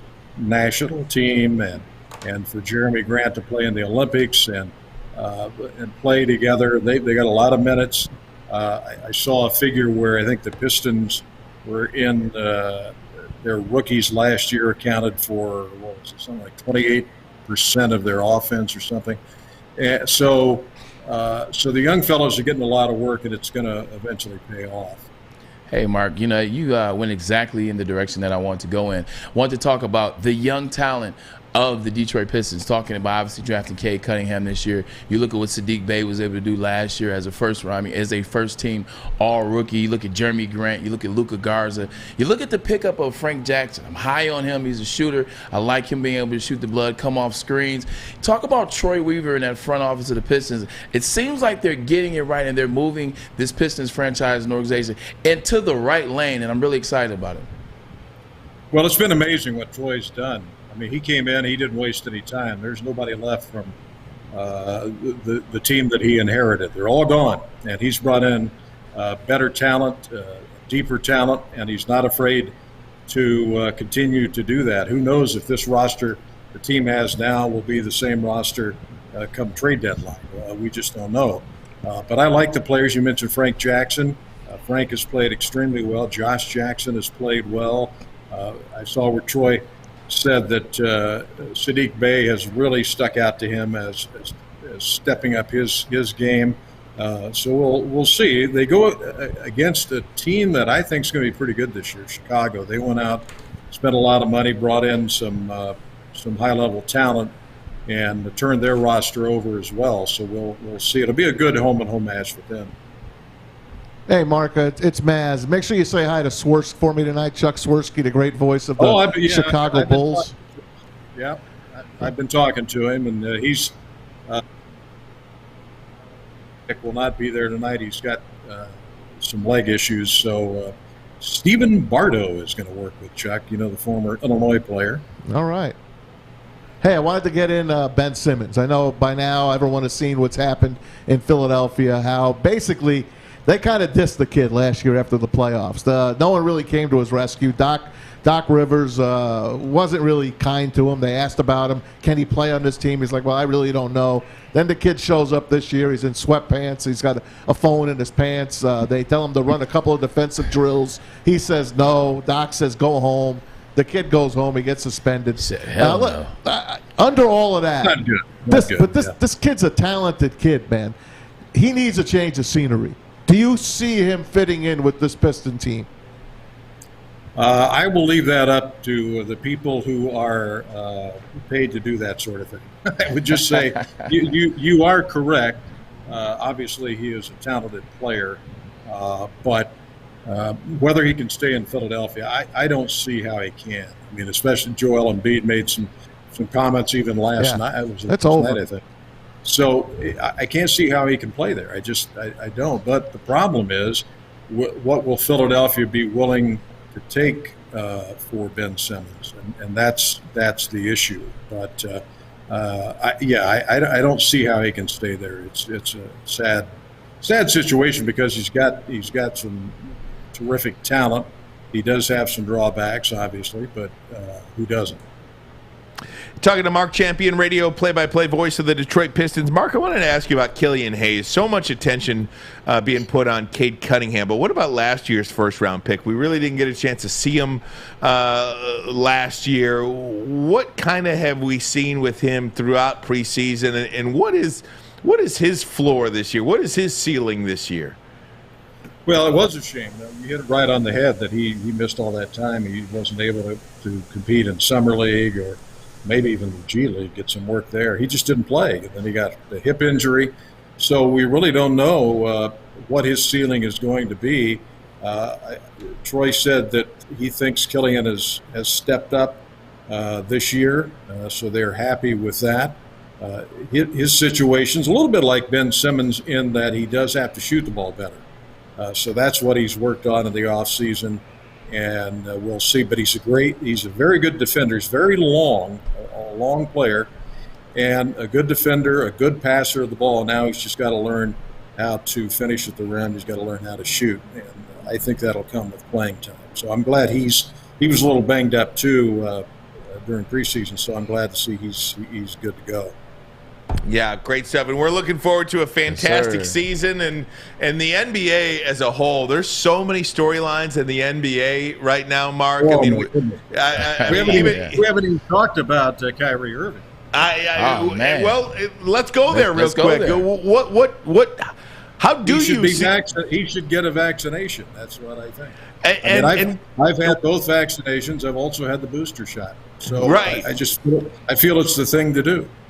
For yourself, family, for your teammates. What do you do if you're the Brooklyn Nets? I mean, who's going to want him if he's not available to play? Philadelphia, baby. You get rid of Ben Simmons, and Brooklyn can get rid of Kyrie. It's an even trade. Well, again, but Ryan says it. I mean, still, those teams are going to be playing games in New York, in California, in Canada, in DC. It's going to be an issue. It's going to be an issue until he decides exactly what he wants to do, and I guess he has the right to decide not to get the shot, but he also has to pay the price for that because cities and states have laws, and the league certainly is in the protocol as good as any league in sports. And Mark, you said that. You said exactly right because, even Adam Silver in their conversation this week said, look, Kyrie, your problem is not with me. Your problem is with these cities that have the mandates. There's nothing I can do about it. The league doesn't have a mandate. Right. They've got protocols outside of that, but But it's been pretty good. I think they're up to like 96, 97% of the players are vaccinated, so that's good. They just need to get a few more. How about a guy like Todd Bertuzzi in the NHL who's got 5 goals? Tyler Bertuzzi. Tyler Bertuzzi. But before you let me go, can you explain something to me? Because I'm not I like hockey, but I'm not as proficient on the rules and things. How can you be – the Wings are now what, 2-0-1? Yes. But so how can you not have a loss even though you lost the game? It's an OT loss, which is almost like a tie. It's almost like the old 1-point tie, MC. I don't understand that. Isn't a loss a loss? Yeah. Growing up, that's how it used to be, Mark, for me too. I saw the same thing. I was like, because I know I clearly watched them lose to Tampa Bay, and then I was looking at the record. I said 2-0, and whoa. I saw the loss. Hey, Mark, before I let you. I don't understand, but then again, I don't understand icing either. So. Mark, before I let you go, I want to ask you about the Lakers too. We saw them on the floor last night. How long do you think it's going to take those guys? It just seems like there's a collection of talent. Will they become a team is a different question. Well, and I'm a big Russell Westbrook fan, always have been, but Russ cannot be Russ in Los Angeles. He just can't, because you've got LeBron James and Anthony Davis, but you've got LeBron James. So Russ cannot be Russ. There's just no way. I don't know. I've got maybe one he'll for you. adjust. No, but I just don't see him being Russell Westbrook. Sorry, MC. I thought you were done speaking. I didn't mean to speak on top of you there. Be professional, man. We're having too much fun. Listen, I didn't go to the boot camp. All right, I'm just a kid from Jersey. Not a kid anymore, though. Hey, last thing. Your very, very early NBA Finals. Let's hear it. Oh. What two teams are going to be in the Finals? Well, until somebody beats them, I'll say Milwaukee. Out of the West, that's a good question. I don't know. I think that's to be decided coming out of the West. I like the Warriors. The Warriors? I'm kind of no. Golden State's not ready to win. Okay. But I'm anxious to see if, say, the Phoenix Suns can take the next step. But you still got Lakers, you still got Clippers, you still got Utah. Denver's out there. I think DeAndre Ayton. My issue with the Phoenix Suns is DeAndre Ayton is too inconsistent. He's learning on the fly, and he has gotten a lot better, as they all have, since CP3 has gotten there. But DeAndre Ayton has to take some bigger steps for me to really put faith in them over the Lakers out there. Well, and he's in a situation now where they did not give him an extension, so because they feel like me. Yeah. The great Mark Champion. Yes, you can listen to him on the call tonight, Pistons Radio Network. We certainly appreciate your time, sir, here on Woodward Sports. Make sure you say hi to Rick Mahort for us. I will always be thankful for our time. And go Ball State Cardinals. You got it. You got it. Thanks. Mark Champion, everybody. Just one of the great voices this city has had over the course of our sports history. Boy, I love hearing him call Lion games back in the day. Man. Holy mackerel. Oh, another. Oh, there's a flag. Oh. It's coming back, Jim. Oh, it's coming back, Jim. And then he brings up the Ball State Cardinals, who you have been talking about, Brady Hoke, on his third 6-0 FBS team. Brady Hoke is 6-0. How about we talk about some college football coaches next? Oh, yeah. We can talk about Brady Hoke. We will also talk about Mel Tucker. Uh-oh. Is it safe? Well, look, there might be some legs to this Mel Tucker to LSU thing. We'll add to the conversation. We'll do it next. Ermanni and Edwards. Woodward Sports Network, the bottom line. Okay, you thirsty little spin goblins. I want you to pedal into the next dimension. Spin it! Spin! Spin! Uh-oh! Carmen's falling behind. Let's give her the hiss of shame. Spin! Spin! Spin till you bleed! Don't ride the bike of shame. Come to Planet Fitness and find your own lane with tons of equipment, free fitness training, and no hissing. Join today for just $10 a month. Hey, everybody, it's Maz for Underdog Fantasy. Let me tell you about it. The NFL season's underway, baseball playoffs, NBA now, NHL. You got it all. And you could draft a team in minutes on Underdog Fantasy. Win cash prizes as well through their slick mobile app and user-friendly site. Join the league, draft a team in minutes. Plus, they're going to help you get started with a free $10 when you sign up. Make your first deposit. Use the promo code WSN. So go to UnderdogFantasy.com, the App Store or Google Play Store, and make sure you use the code WSN. Put $10 in, they will give you $10 right there. So you have $20 to work with right off the get-go. That's Underdog Fantasy, promo code WSN. Braylon is excited, very excited about Brady Hoke being 6-0. He's the first coach in college football history. Maz is super excited. I'm kind of excited. To go 6-0 at 3 different universities. I like Brady. I think He's the only current coach. That's right. Because Urban Meyer's done it too. Yeah. He's only started current 6-0. coach. Yes, thank you. By the way, I heard Urban and Shad Khan. Only active. Sorry, yes, active. only active coach. Thank you. I heard Urban and Shad Khan, the owner of the Jags. Yeah. I've been reading it on our YouTube chat that they have gotten into some heated dialogue behind closed doors. Still, one arrogant millionaire and one super professional billionaire who wins. Right, exactly. That's probably the wrong guy to fight with. That's the last guy. You need to have him USC on your job side. still open.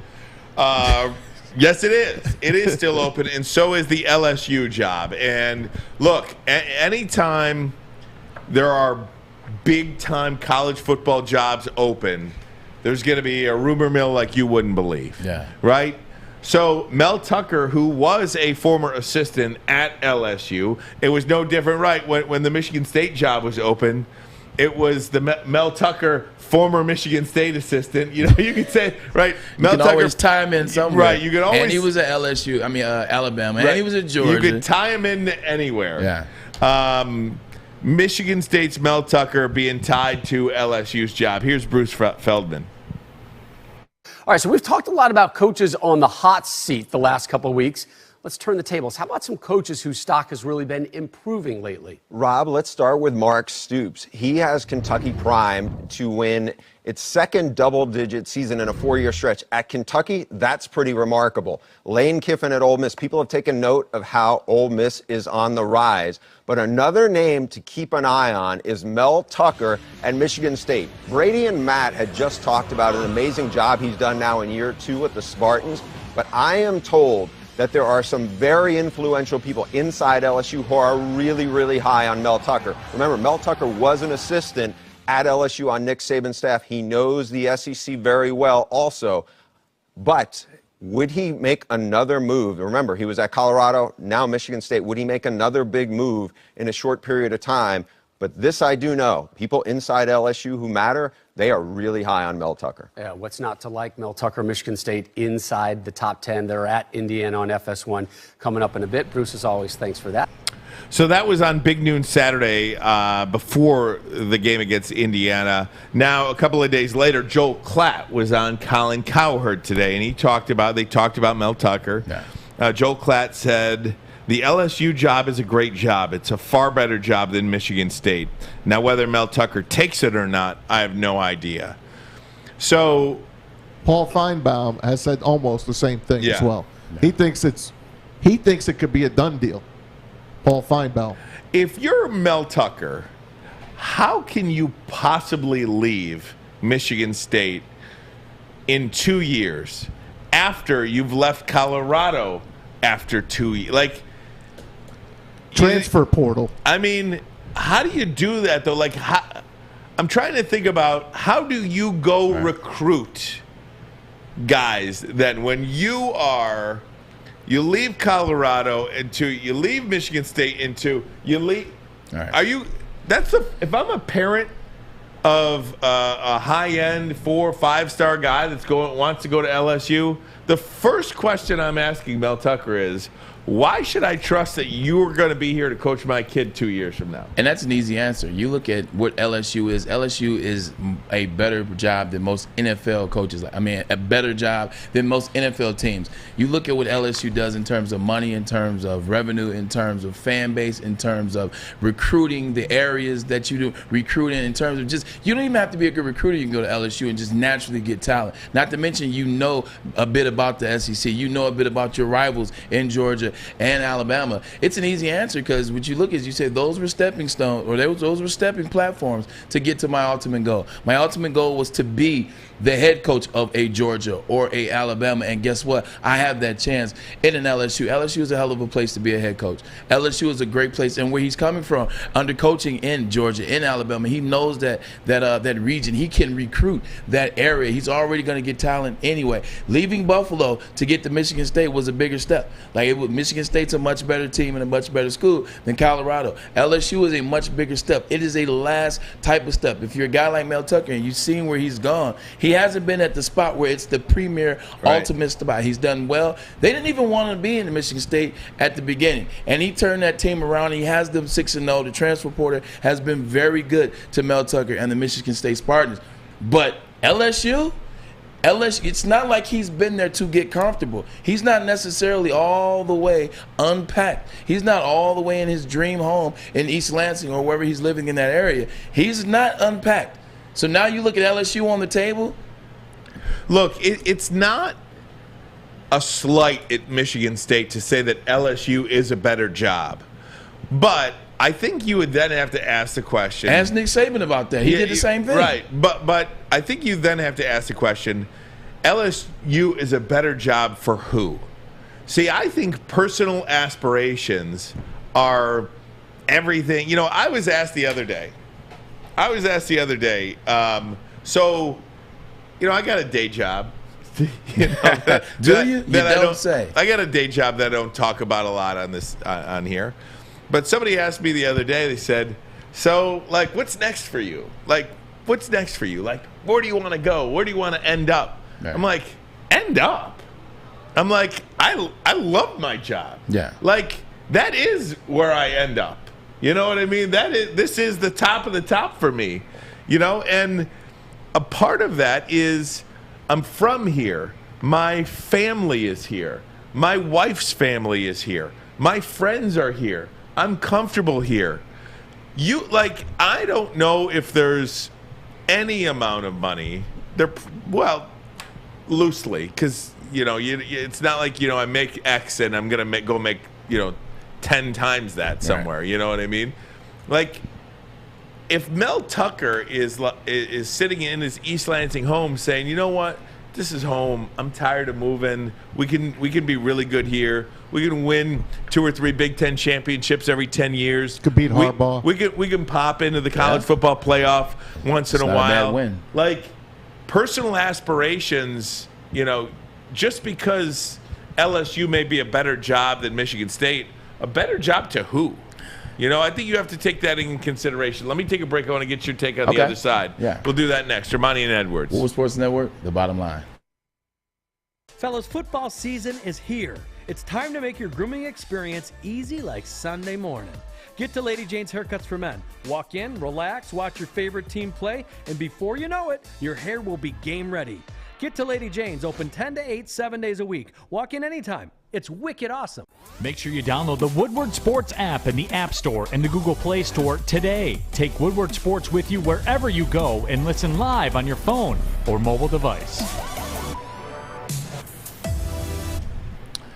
Hey, everybody. Papa Romano's has something for you. They have a new pizza. Are you interested in Papa Romano's? Are you interested in a new pizza? Introducing the Pizza. Papa Romano's has a pizza that's pleased to meet you. $16.99 for a large pizza. And wait till I tell you what's on one of these babies. You got your pepperoni, you got your ham, you got your Italian ground beef, you got your Italian sausage, you got your bacon, and you have your fresh blend of cheeses. I knew you were waiting for it, Art. Bacon with a fresh blend of cheeses. Doesn't that sound like something you want? Sounds good to me. Well, if you want one of those, go to paparomanos.com, $16.99, and you can get the pizza. Opa. So we're talking about LSU and Michigan State.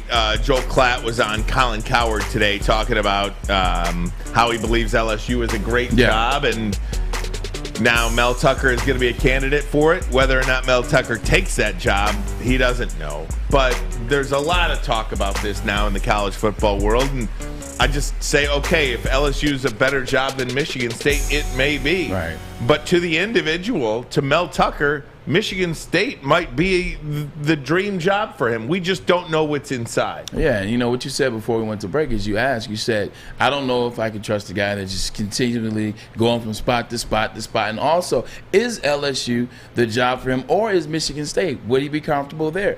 I think Mel Tucker has been searching for something. If you look at his resume, starting at Ohio State in 2001, he was there 2 years. Ohio State 4 years. Then he became the DC 1 year. Cleveland Browns when I was there 3 years. Then he went to Jacksonville, 2 years. Then he went to Chicago Bears, 1 year. Then he goes to Atlanta, 1 year. Then he goes to Alabama, 1 year. Then he goes to Georgia, 2 years. Then he goes to Colorado, 1 year. Now he's at Michigan State, 2 years. This will be his second season with the Michigan State Wolverines, and last year was a little bit cut short due to COVID. Michigan State Spartans. Michigan State Spartans. You can't make that mistake.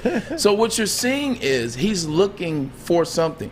Mel Tucker is looking for something. He played at the University of Wisconsin. He's a Big Ten guy, but he's looking for that job. He's looking for the one that he can sit on, the one that he can resonate with. And I'm telling you, having been in those SECs, in those big moments, being in some of those national championship games, being in some of those players, being right there on the cusp of being in those national championship games, seeing the talent and the level of recruiting that they do in the SEC, seeing what they can do and seeing the national exposure that they get on a consistent basis down there in LSU, I'm telling you, this is the opening that he could be waiting for. Once again, I say could because I do not know. This could be the opening that he's waiting for. If you look at his resume and how he's gone from place to place, this could be the one that he sits on. Alex, you had something to say about that, our Michigan Braylon, State beat writer? Did you say that Tucker was in Cleveland while you were there? Yes. Do you have any, did you interact with him at all? Any I stories? did. Or? I love Mel Tucker. I said that earlier in the season when we talked a little bit about Mel Tucker. Funny guy, players coach, will always have his players back, but will hold you accountable. He's not one of those player coaches that just lets BS slide. He doesn't let you get away with things. He will hold you accountable. He will call you on your SH, you know what. Good dude, good brother, good family guy.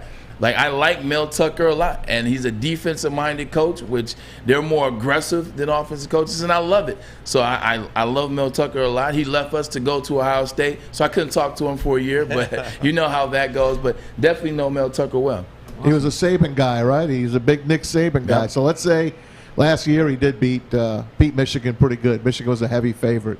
MSU won that game. Remember that big cigar he was smoking? That picture, you see it everywhere. If they beat him again next week, let's say Michigan State, you say they're going to lose 4 games. Let's say they lose a couple of games. They're still going to go to a New Year's Day bowl game. They're still going to have a chance to win that bowl game. Let's say it's a very good season for Michigan State, a great bounce-back year. So he took them from the ashes that was left for him, and he took them back to where they were with D'Antonio. Now LSU comes ringing, and they're going to double the salary. And Michigan State, I think, would match any money. Okay, forget it. The money's so this the same. is not about money. Let's say the money's the same. He gets to go to the SEC and maybe beat his mentor in Nick Saban. He's got to go. Can I ask you a different question? Go ahead. What if he's waiting for the Alabama job? Because everybody's waiting on the Alabama job. Then he'd just be one of many. Yeah. He'd be one of many. To get back what you said, which is interesting, Ryan, you said this, if I remember correctly, when they're talking to Nick Saban about why Nick Saban left. Or maybe my father said that. I know I brought it up to you, Dad. I think, you know what, my dad said this. He said, in talking about Nick Saban and why Nick Saban left Michigan State to go to LSU, where he actually won the national championship in 2003 season, he said Michigan State would always be number 2. This is Nick Saban's quote. Don't think I said this. Nick Saban said that Michigan State will always be number 2 to Michigan. Michigan will always be the big dog in the state, and I don't have time for that, or I don't want to deal with that. So he left. Could this be the same for Mel Tucker? Was like, you know what, even with everything I'm doing and see how things play out, Michigan still would be the team in the state, so I can go to LSU where I also can get paid and I can be my mentor in Nick Saban. A lot of those things kind of light up. A lot of ifs. That's what LSU, they live for football down there. The Tiger Stadium, the Tiger Eye on the 50, it's almost those end bigger than the zones, Saints. those 10, the 5, the 15, they got every line marked. That'll be a hell of a job to go to. And they would treat him like a king. When Nick Saban said that, though, Braylon, I think that was the case. And I think Mark D'Antonio's Spartans kind of squashed that. Because when Mark D'Antonio's Spartans were winning Big Ten championships and beating Ohio State and seemingly going to Indianapolis every year, making a college football playoff, even though they got trounced by Alabama, they were. I mean, Michigan was here and Michigan State was here. Yeah. Michigan State wasn't playing second fiddle to anybody in that time period. Michigan State definitely squashed that in Michigan State. And if you look at from even now, Michigan State with what they did in that run, they're still ahead of Michigan because they won a national championship. I mean, because they won a couple Big Ten championships in there, because they beat Ohio State, because they actually been to the playoffs. So they're ahead of Michigan still in that. But in national appeal, if we're just talking national appeal, Michigan still has more national appeal than Michigan State. Yeah, and again, Braylon, when you count down Mel Tucker's coaching resume, it's a lot of SEC in there. Where's the longest job that he's been? Do you still have that up? Alabama. For how long? I mean, Georgia. Georgia, he was 2016 and 2018 was Georgia. So that's 3 years. And 16, 17, 18. That's 2005 to 2008 with Cleveland, 2009 to 2008 with Jacksonville. So it's tied. He doesn't stay anywhere longer than 5 years. But that's the longest he was in college. Longest he was in college was 3 years? Actually, no, it's Ohio State, 2001, 2004. So that's 4 years there and then 3 years with Georgia. So that's a track record. That's not very long. And I'm telling you, but what that is now the assistant versus head coach. We understand. Yeah, because a lot of those position, co-coordinator, D coordinator, assistant D coordinator with the Bears 1 year, assistant coordinator, D coordinator, Georgia for 3 years. Like there's a lot of trying to find that position. When you move like that, you're moving from one job to a better job. You're moving from assistant to now you're moving to coordinator. Now you're moving from college coordinator to NFL coordinator, back to college. Now you're head coach. Now you're a head coach. I'm telling you, he's trying to find the right job. Like, and we don't know if Michigan State right now is the right job until Mel Tucker himself makes a decision. Yeah, that's a great point. We don't know that. Only he speculations. Only he knows that. Yeah. Right? So it'll be curious to see. We'll see what happens with Mel Tucker.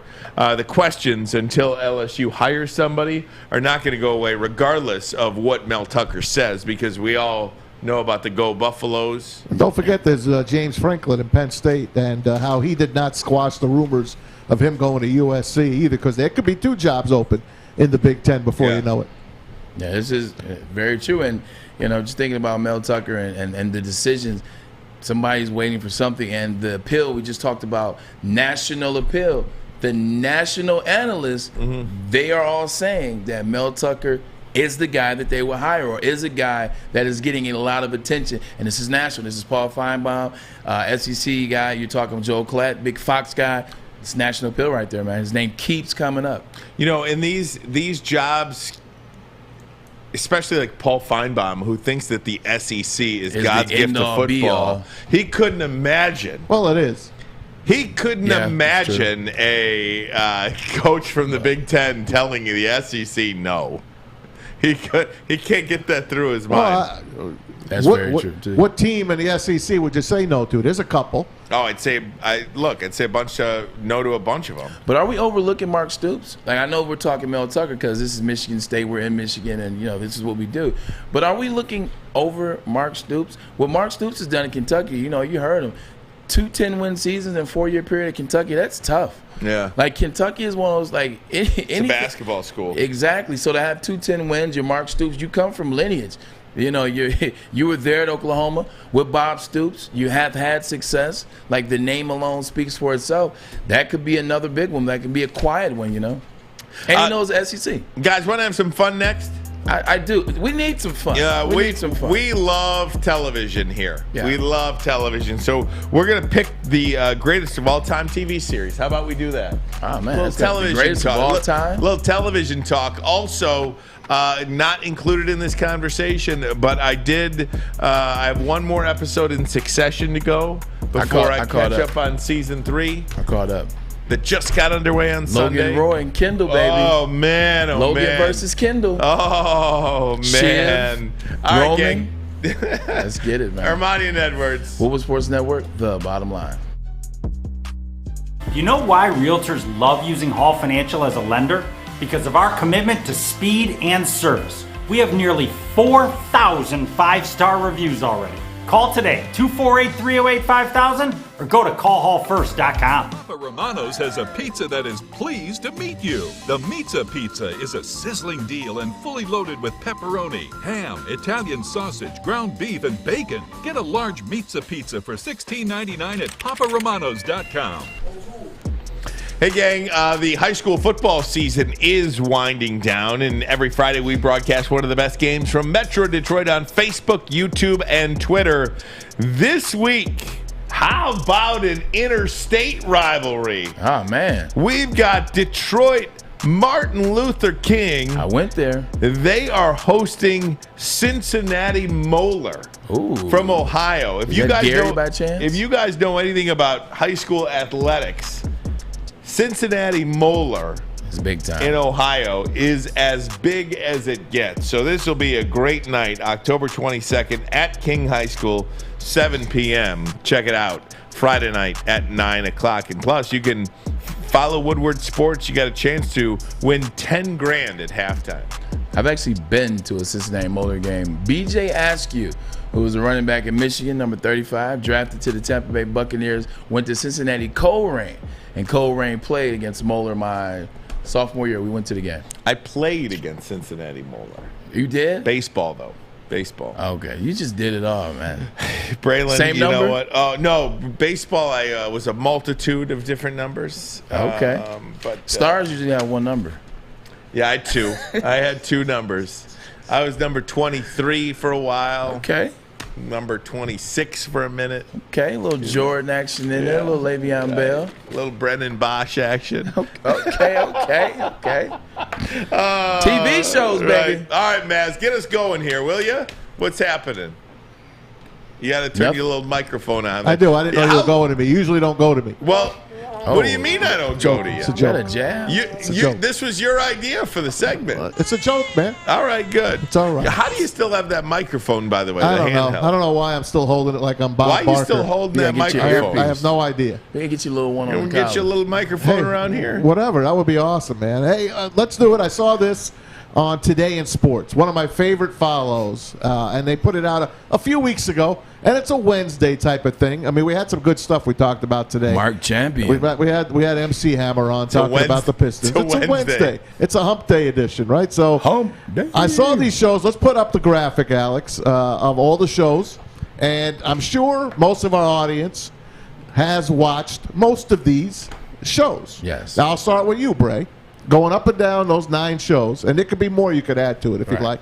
What are your top 3 out of these ones that are up? And I guess we should tell the people listening to us on the app and the radio. All right. So I'll let you describe these shows. If you cannot see, that means you're listening to us on the app. We appreciate you by doing so. We have The Sopranos, The Walking Dead, Game of Thrones, The Wire. Rest in peace. Rest in peace.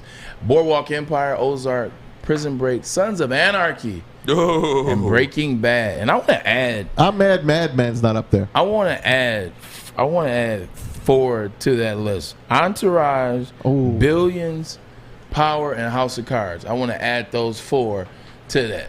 I want to throw those in there. So if you didn't hear me, Entourage, Billions, Power, and shoot, I just forgot. What was the other one I just added? House of Cards. There you go. Oh, House of Cards There is you good. Oh my God! It's to the last season. Yeah, the last season wasn't very good, Yeah. but I still watched it. Oh, I had to. Yeah. I was invested. Had to watch it. Francis, I was invested.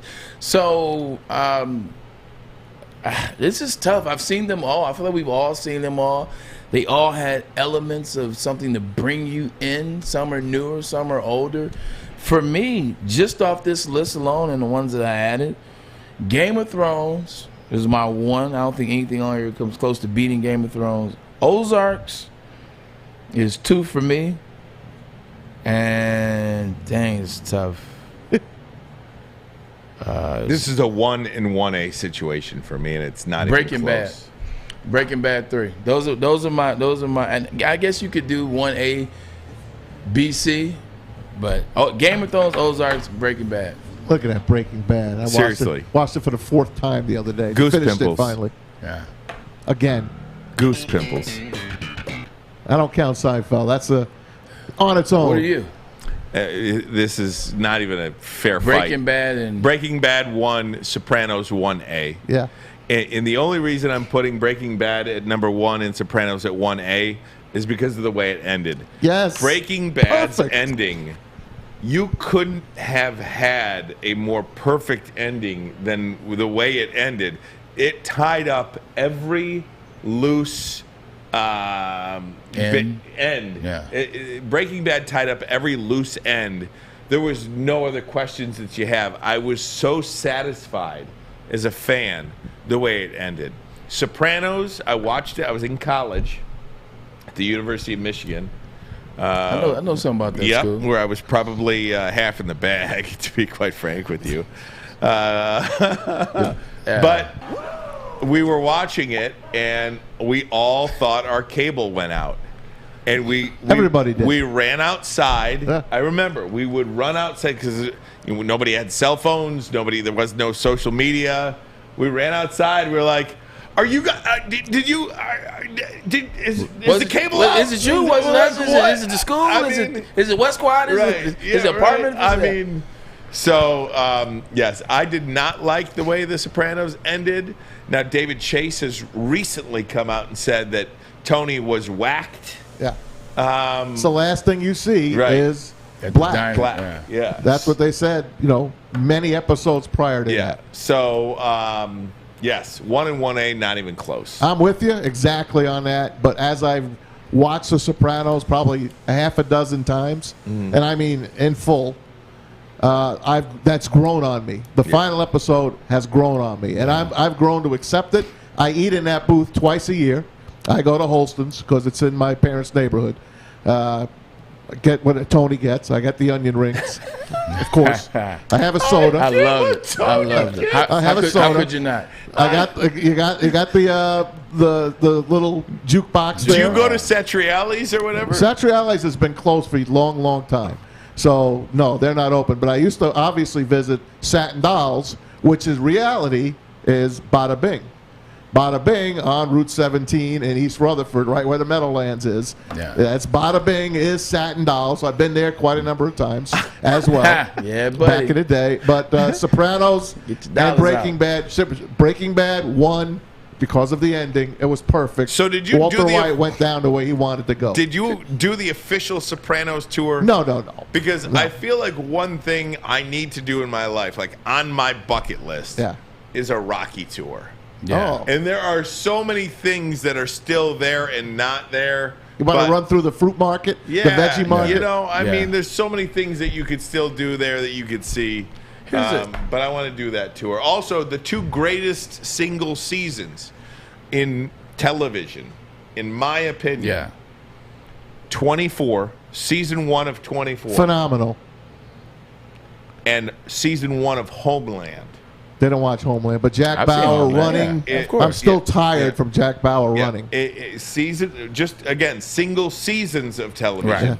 Season 1 of Homeland on Showtime. Season 1 of 24 on Fox. Find me a better single season. I'll tell you this: number 3 coming in here, and I love Boardwalk Empire. I love Steve Buscemi. I love the Atlantic City, the whole Jersey thing. But it was back in the mobster days. It was phenomenal and very good-looking women in that episode, in that as well, and the up and comer Ozark is great. It's Ozark's still going. Great. I'm telling Jason Bateman's phenomenal. I think Laura it comes Linney out is on December 31st. Yeah, it's coming out again. Laura Linney's, I can't wait. Laura Linney's acting job in season 2 was beyond amazing. Like her and her brother, she's totally hot. Like her and her brother. I'm gonna tell you like this: her and her brother. She was getting.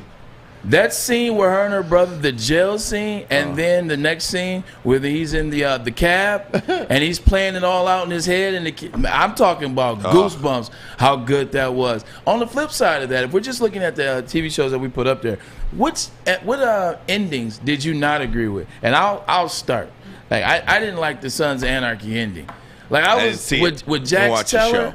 Oh my God! Just put your arms up. Oh my! What in the hell was that? And you said you like Boardwalk Empire. Loved it. Love Boardwalk Empire. Once again, rest in peace, man. Phenomenal. Michael, rest in peace, Michael Carter. But was he good? I didn't like the ending of Boardwalk Empire Me because that neither. doesn't happen in real No, life. I didn't like I that. I had to do some homework on what happened. If you guys haven't seen it, I don't want to, ruin it for you, or I could say spoiler alert and give you a second to, turn the volume down. But I looked it up, and that's not what happened to Nucky Thompson at the end. He didn't die. Mm-hmm. He lived in real life. So I was I didn't like that. I was at all. like, you killed somebody that lived in real life to make the story better? I didn't like it, and Chalky White was great. Oh, was he great? Chalky White was and he so just passed good. away a couple months ago. That's why I keep saying rest in peace. Terrible. And he Yeah. was on The Wire too. That's wasn't he? that's why I keep saying rest in peace. Oh, man. You see how they did a whistle at the Ravens game? He was Omar on the whistle. You see how they did? So what they did on the big screen, and I got to get his name up. I keep forgetting what it is. Michael Carter Williams, or it'll come to me. But his character was Omar that used to whistle, and when Omar used to whistle, he'd come around. You knew somebody was about to get smoked. Yeah. You knew somebody was time to pay up. They did the intro at Baltimore Ravens Stadium because it takes place With in the Baltimore, whistle? and they do the whole scene where he whistles and walks, and everybody's like, "Oh, it's Omar! Omar's coming!" They did it, and they loved it so much that they do it now every game. So for the other team, they're gonna get what's coming to them. It's Good Michael stuff. K. Williams. Michael K. Williams, I was there. Michael K. Williams, so they do that now. Well, Omar, they do the And whistle. like I said, I know Mad Men's not up there, and I know it's a timepiece back in the '60s into the '70s. Blacklist is another phenomenal. good one. Blacklist is good. Look, Mad Men's phenomenal. John Hamm, stud. I don't think over the course of this we mentioned The Wire. The Wire is universally loved by people who Haven't watch seen it yet. You believe it? Yeah, I haven't. have not. I have not either. A friend of mine told me I had to watch at least the first season, get through the first, because the first episode to me was so slow. Like for me to watch a show, you gotta hook me. You gotta come out. You gotta come out and hook me. Yeah. The other thing with The Wire that's really good is, and they're not trying to make it this way, but The Wire, everyone loves it. All cultures, all races, all ethnicities. Like, Wire is universally loved by everybody. It's not like we watch it, or we watch it. Everybody watches The Wire. And Everybody watches the problem with it now, though, too, whether it's The Wire or The Sopranos, the expectation of quality that you watch television with now, like not in HD and not in 16, like it's so hard to watch these shows prior to like 2010. You know what I mean? Man, speaking of Sopranos, that HBO, the original Legends of Newark, that was horrible. Hey, oh my God, the Real Saints of Newark. Yeah, the Real Saints. Horrible movie. Many Saints of Newark. It doesn't even matter. It was so bad. I gotta get a break in, guys. We'll keep arguing off the air. Oh, bottom line videos of the day next, and we'll get baseball picks from Maz and Braylon. We'll do it next. Ermanni and Edwards. Woodward Sports Network, the bottom line. Make sure you download the Woodward Sports app in the App Store and the Google Play Store today. Take Woodward Sports with you wherever you go and listen live on your phone or mobile device. Fellas, football season is here. It's time to make your grooming experience easy like Sunday morning. Get to Lady Jane's Haircuts for Men. Walk in, relax, watch your favorite team play, and before you know it, your hair will be game ready. Get to Lady Jane's, open 10 to 8, 7 days a week. Walk in anytime. It's wicked awesome. So Maz's chairs that he bought, let me tell you, I are didn't buy 'em. so bad. Blame it on Maz. So I got to stand up because the way, like the footstools are broken. Like we've tried to, rig them any way we could, and the way it's rigged down here, It's shot. So that means my legs are kind of dangling and doing all these things from the footstool chair. They're like the meat in the Satriali's window. They're just hanging. It's like just hanging like this. That's true. That's what you're hanging. They're hanging. And all the blood goes down. I'm gassed at the end of the day. Tony's son got on my nerves in The Sopranos. Yeah, he's a punk. AJ Like, was a he punk. just kept getting on my nerves. And you know what? like- He's a punk in real life. Christopher got on my nerves too. Yeah, Christopher was an idiot. DeSanti, like it Yeah. got to the point where you watch like The Sopranos just started off like so. We could hot. have him. You One, want two, me to get three. him on? I love him. Michael Like, Imperioli, yeah. I love him. I I've talked to him in the past. He's a great guy. Yeah. He was here for the Detroit cop show. What was it called? 187. Detroit 187. Is that what it was called? Yeah. He was in Once Upon a Time in I like the Miami, too. redhead in that one. I think I could get Michael Imperioli on Oh, I this. love it. I'm very close to these guys. Let's do it, man. Okay, I see the Italian coming out. Just right. now. Let me know if you can get Paulie Walnuts on. Paulie Walnuts might be difficult. Tony Sirico. I can Yeah. get. Can I say his name on the air? Yeah, Pussy. Pussy. Yeah, of I course. could probably get Big Puss. I could probably get Big Puss on the air. Get him on. I know these guys. I We're very love 'em. close. I've been to many Soprano shows. Like Yeah. Andy Amos has Yeah. them, and they're phenomenal. Right. Imagine hearing that out of context. Big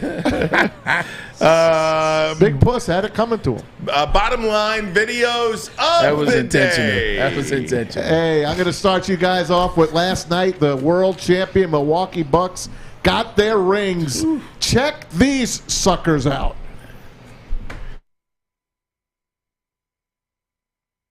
The group chat? Yeah, this is it. Checking this ring out. Oh, I saw it. It's got music under it, I think. Turns into a necklace. Yeah, Yes, it it turns does. into a necklace. Because that's the thing now. Everybody's wearing. They don't want to wear a ring all the time. You can actually wear that. Nobody's wearing a ring out all the time. You probably Boy, that's cool. You probably wear your ring 5 times in your life. Is the ring the most silly championship gift? No way. Look at that thing.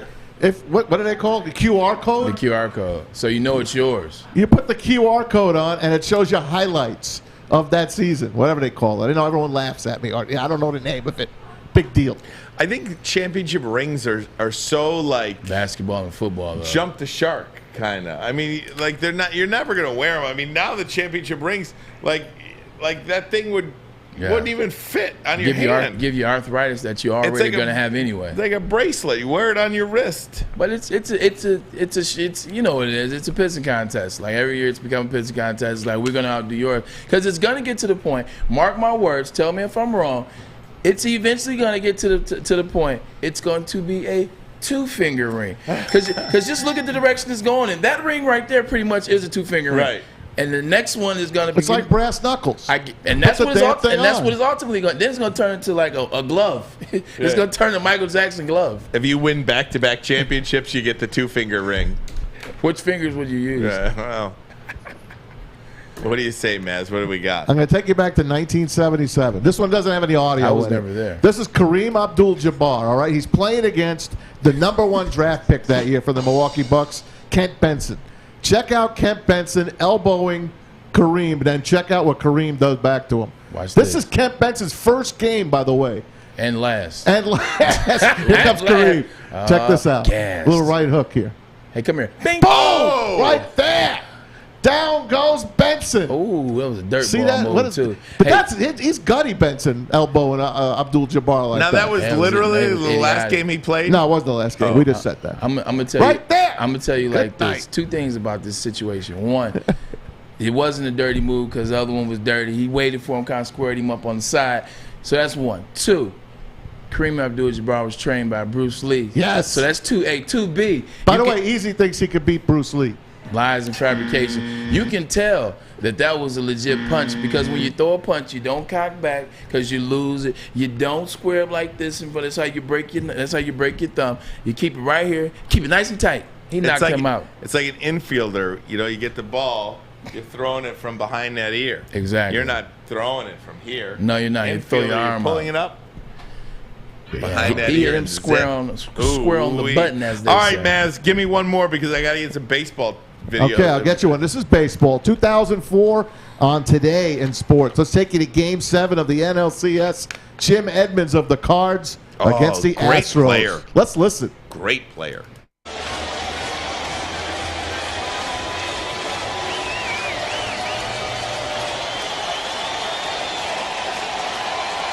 Edmonds hit 42 home runs during the regular season. And we are going to Game 7 in the National League Championship Series. Listen to Tom Brenneman on the call.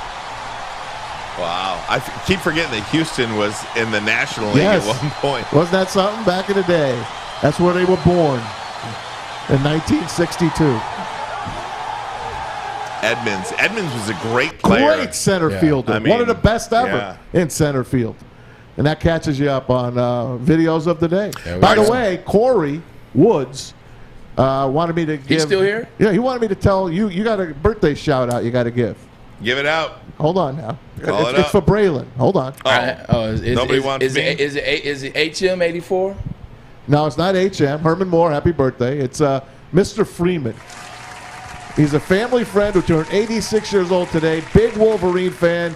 He's hitting the Michigan State game, by the way. So Mr. Freeman's 86, and he loves you. Hey, Mr. Freeman, I want to say from Woodward Sports Network and Braylon Edwards and the University of Michigan Wolverine, happy birthday, big guy. Hey, I hope you bring us luck, man. Happy birthday. Happy birthday.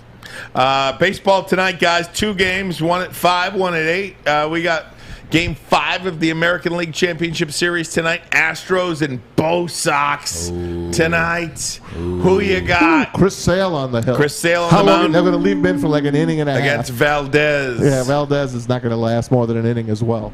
I'm going to go off of last night's game.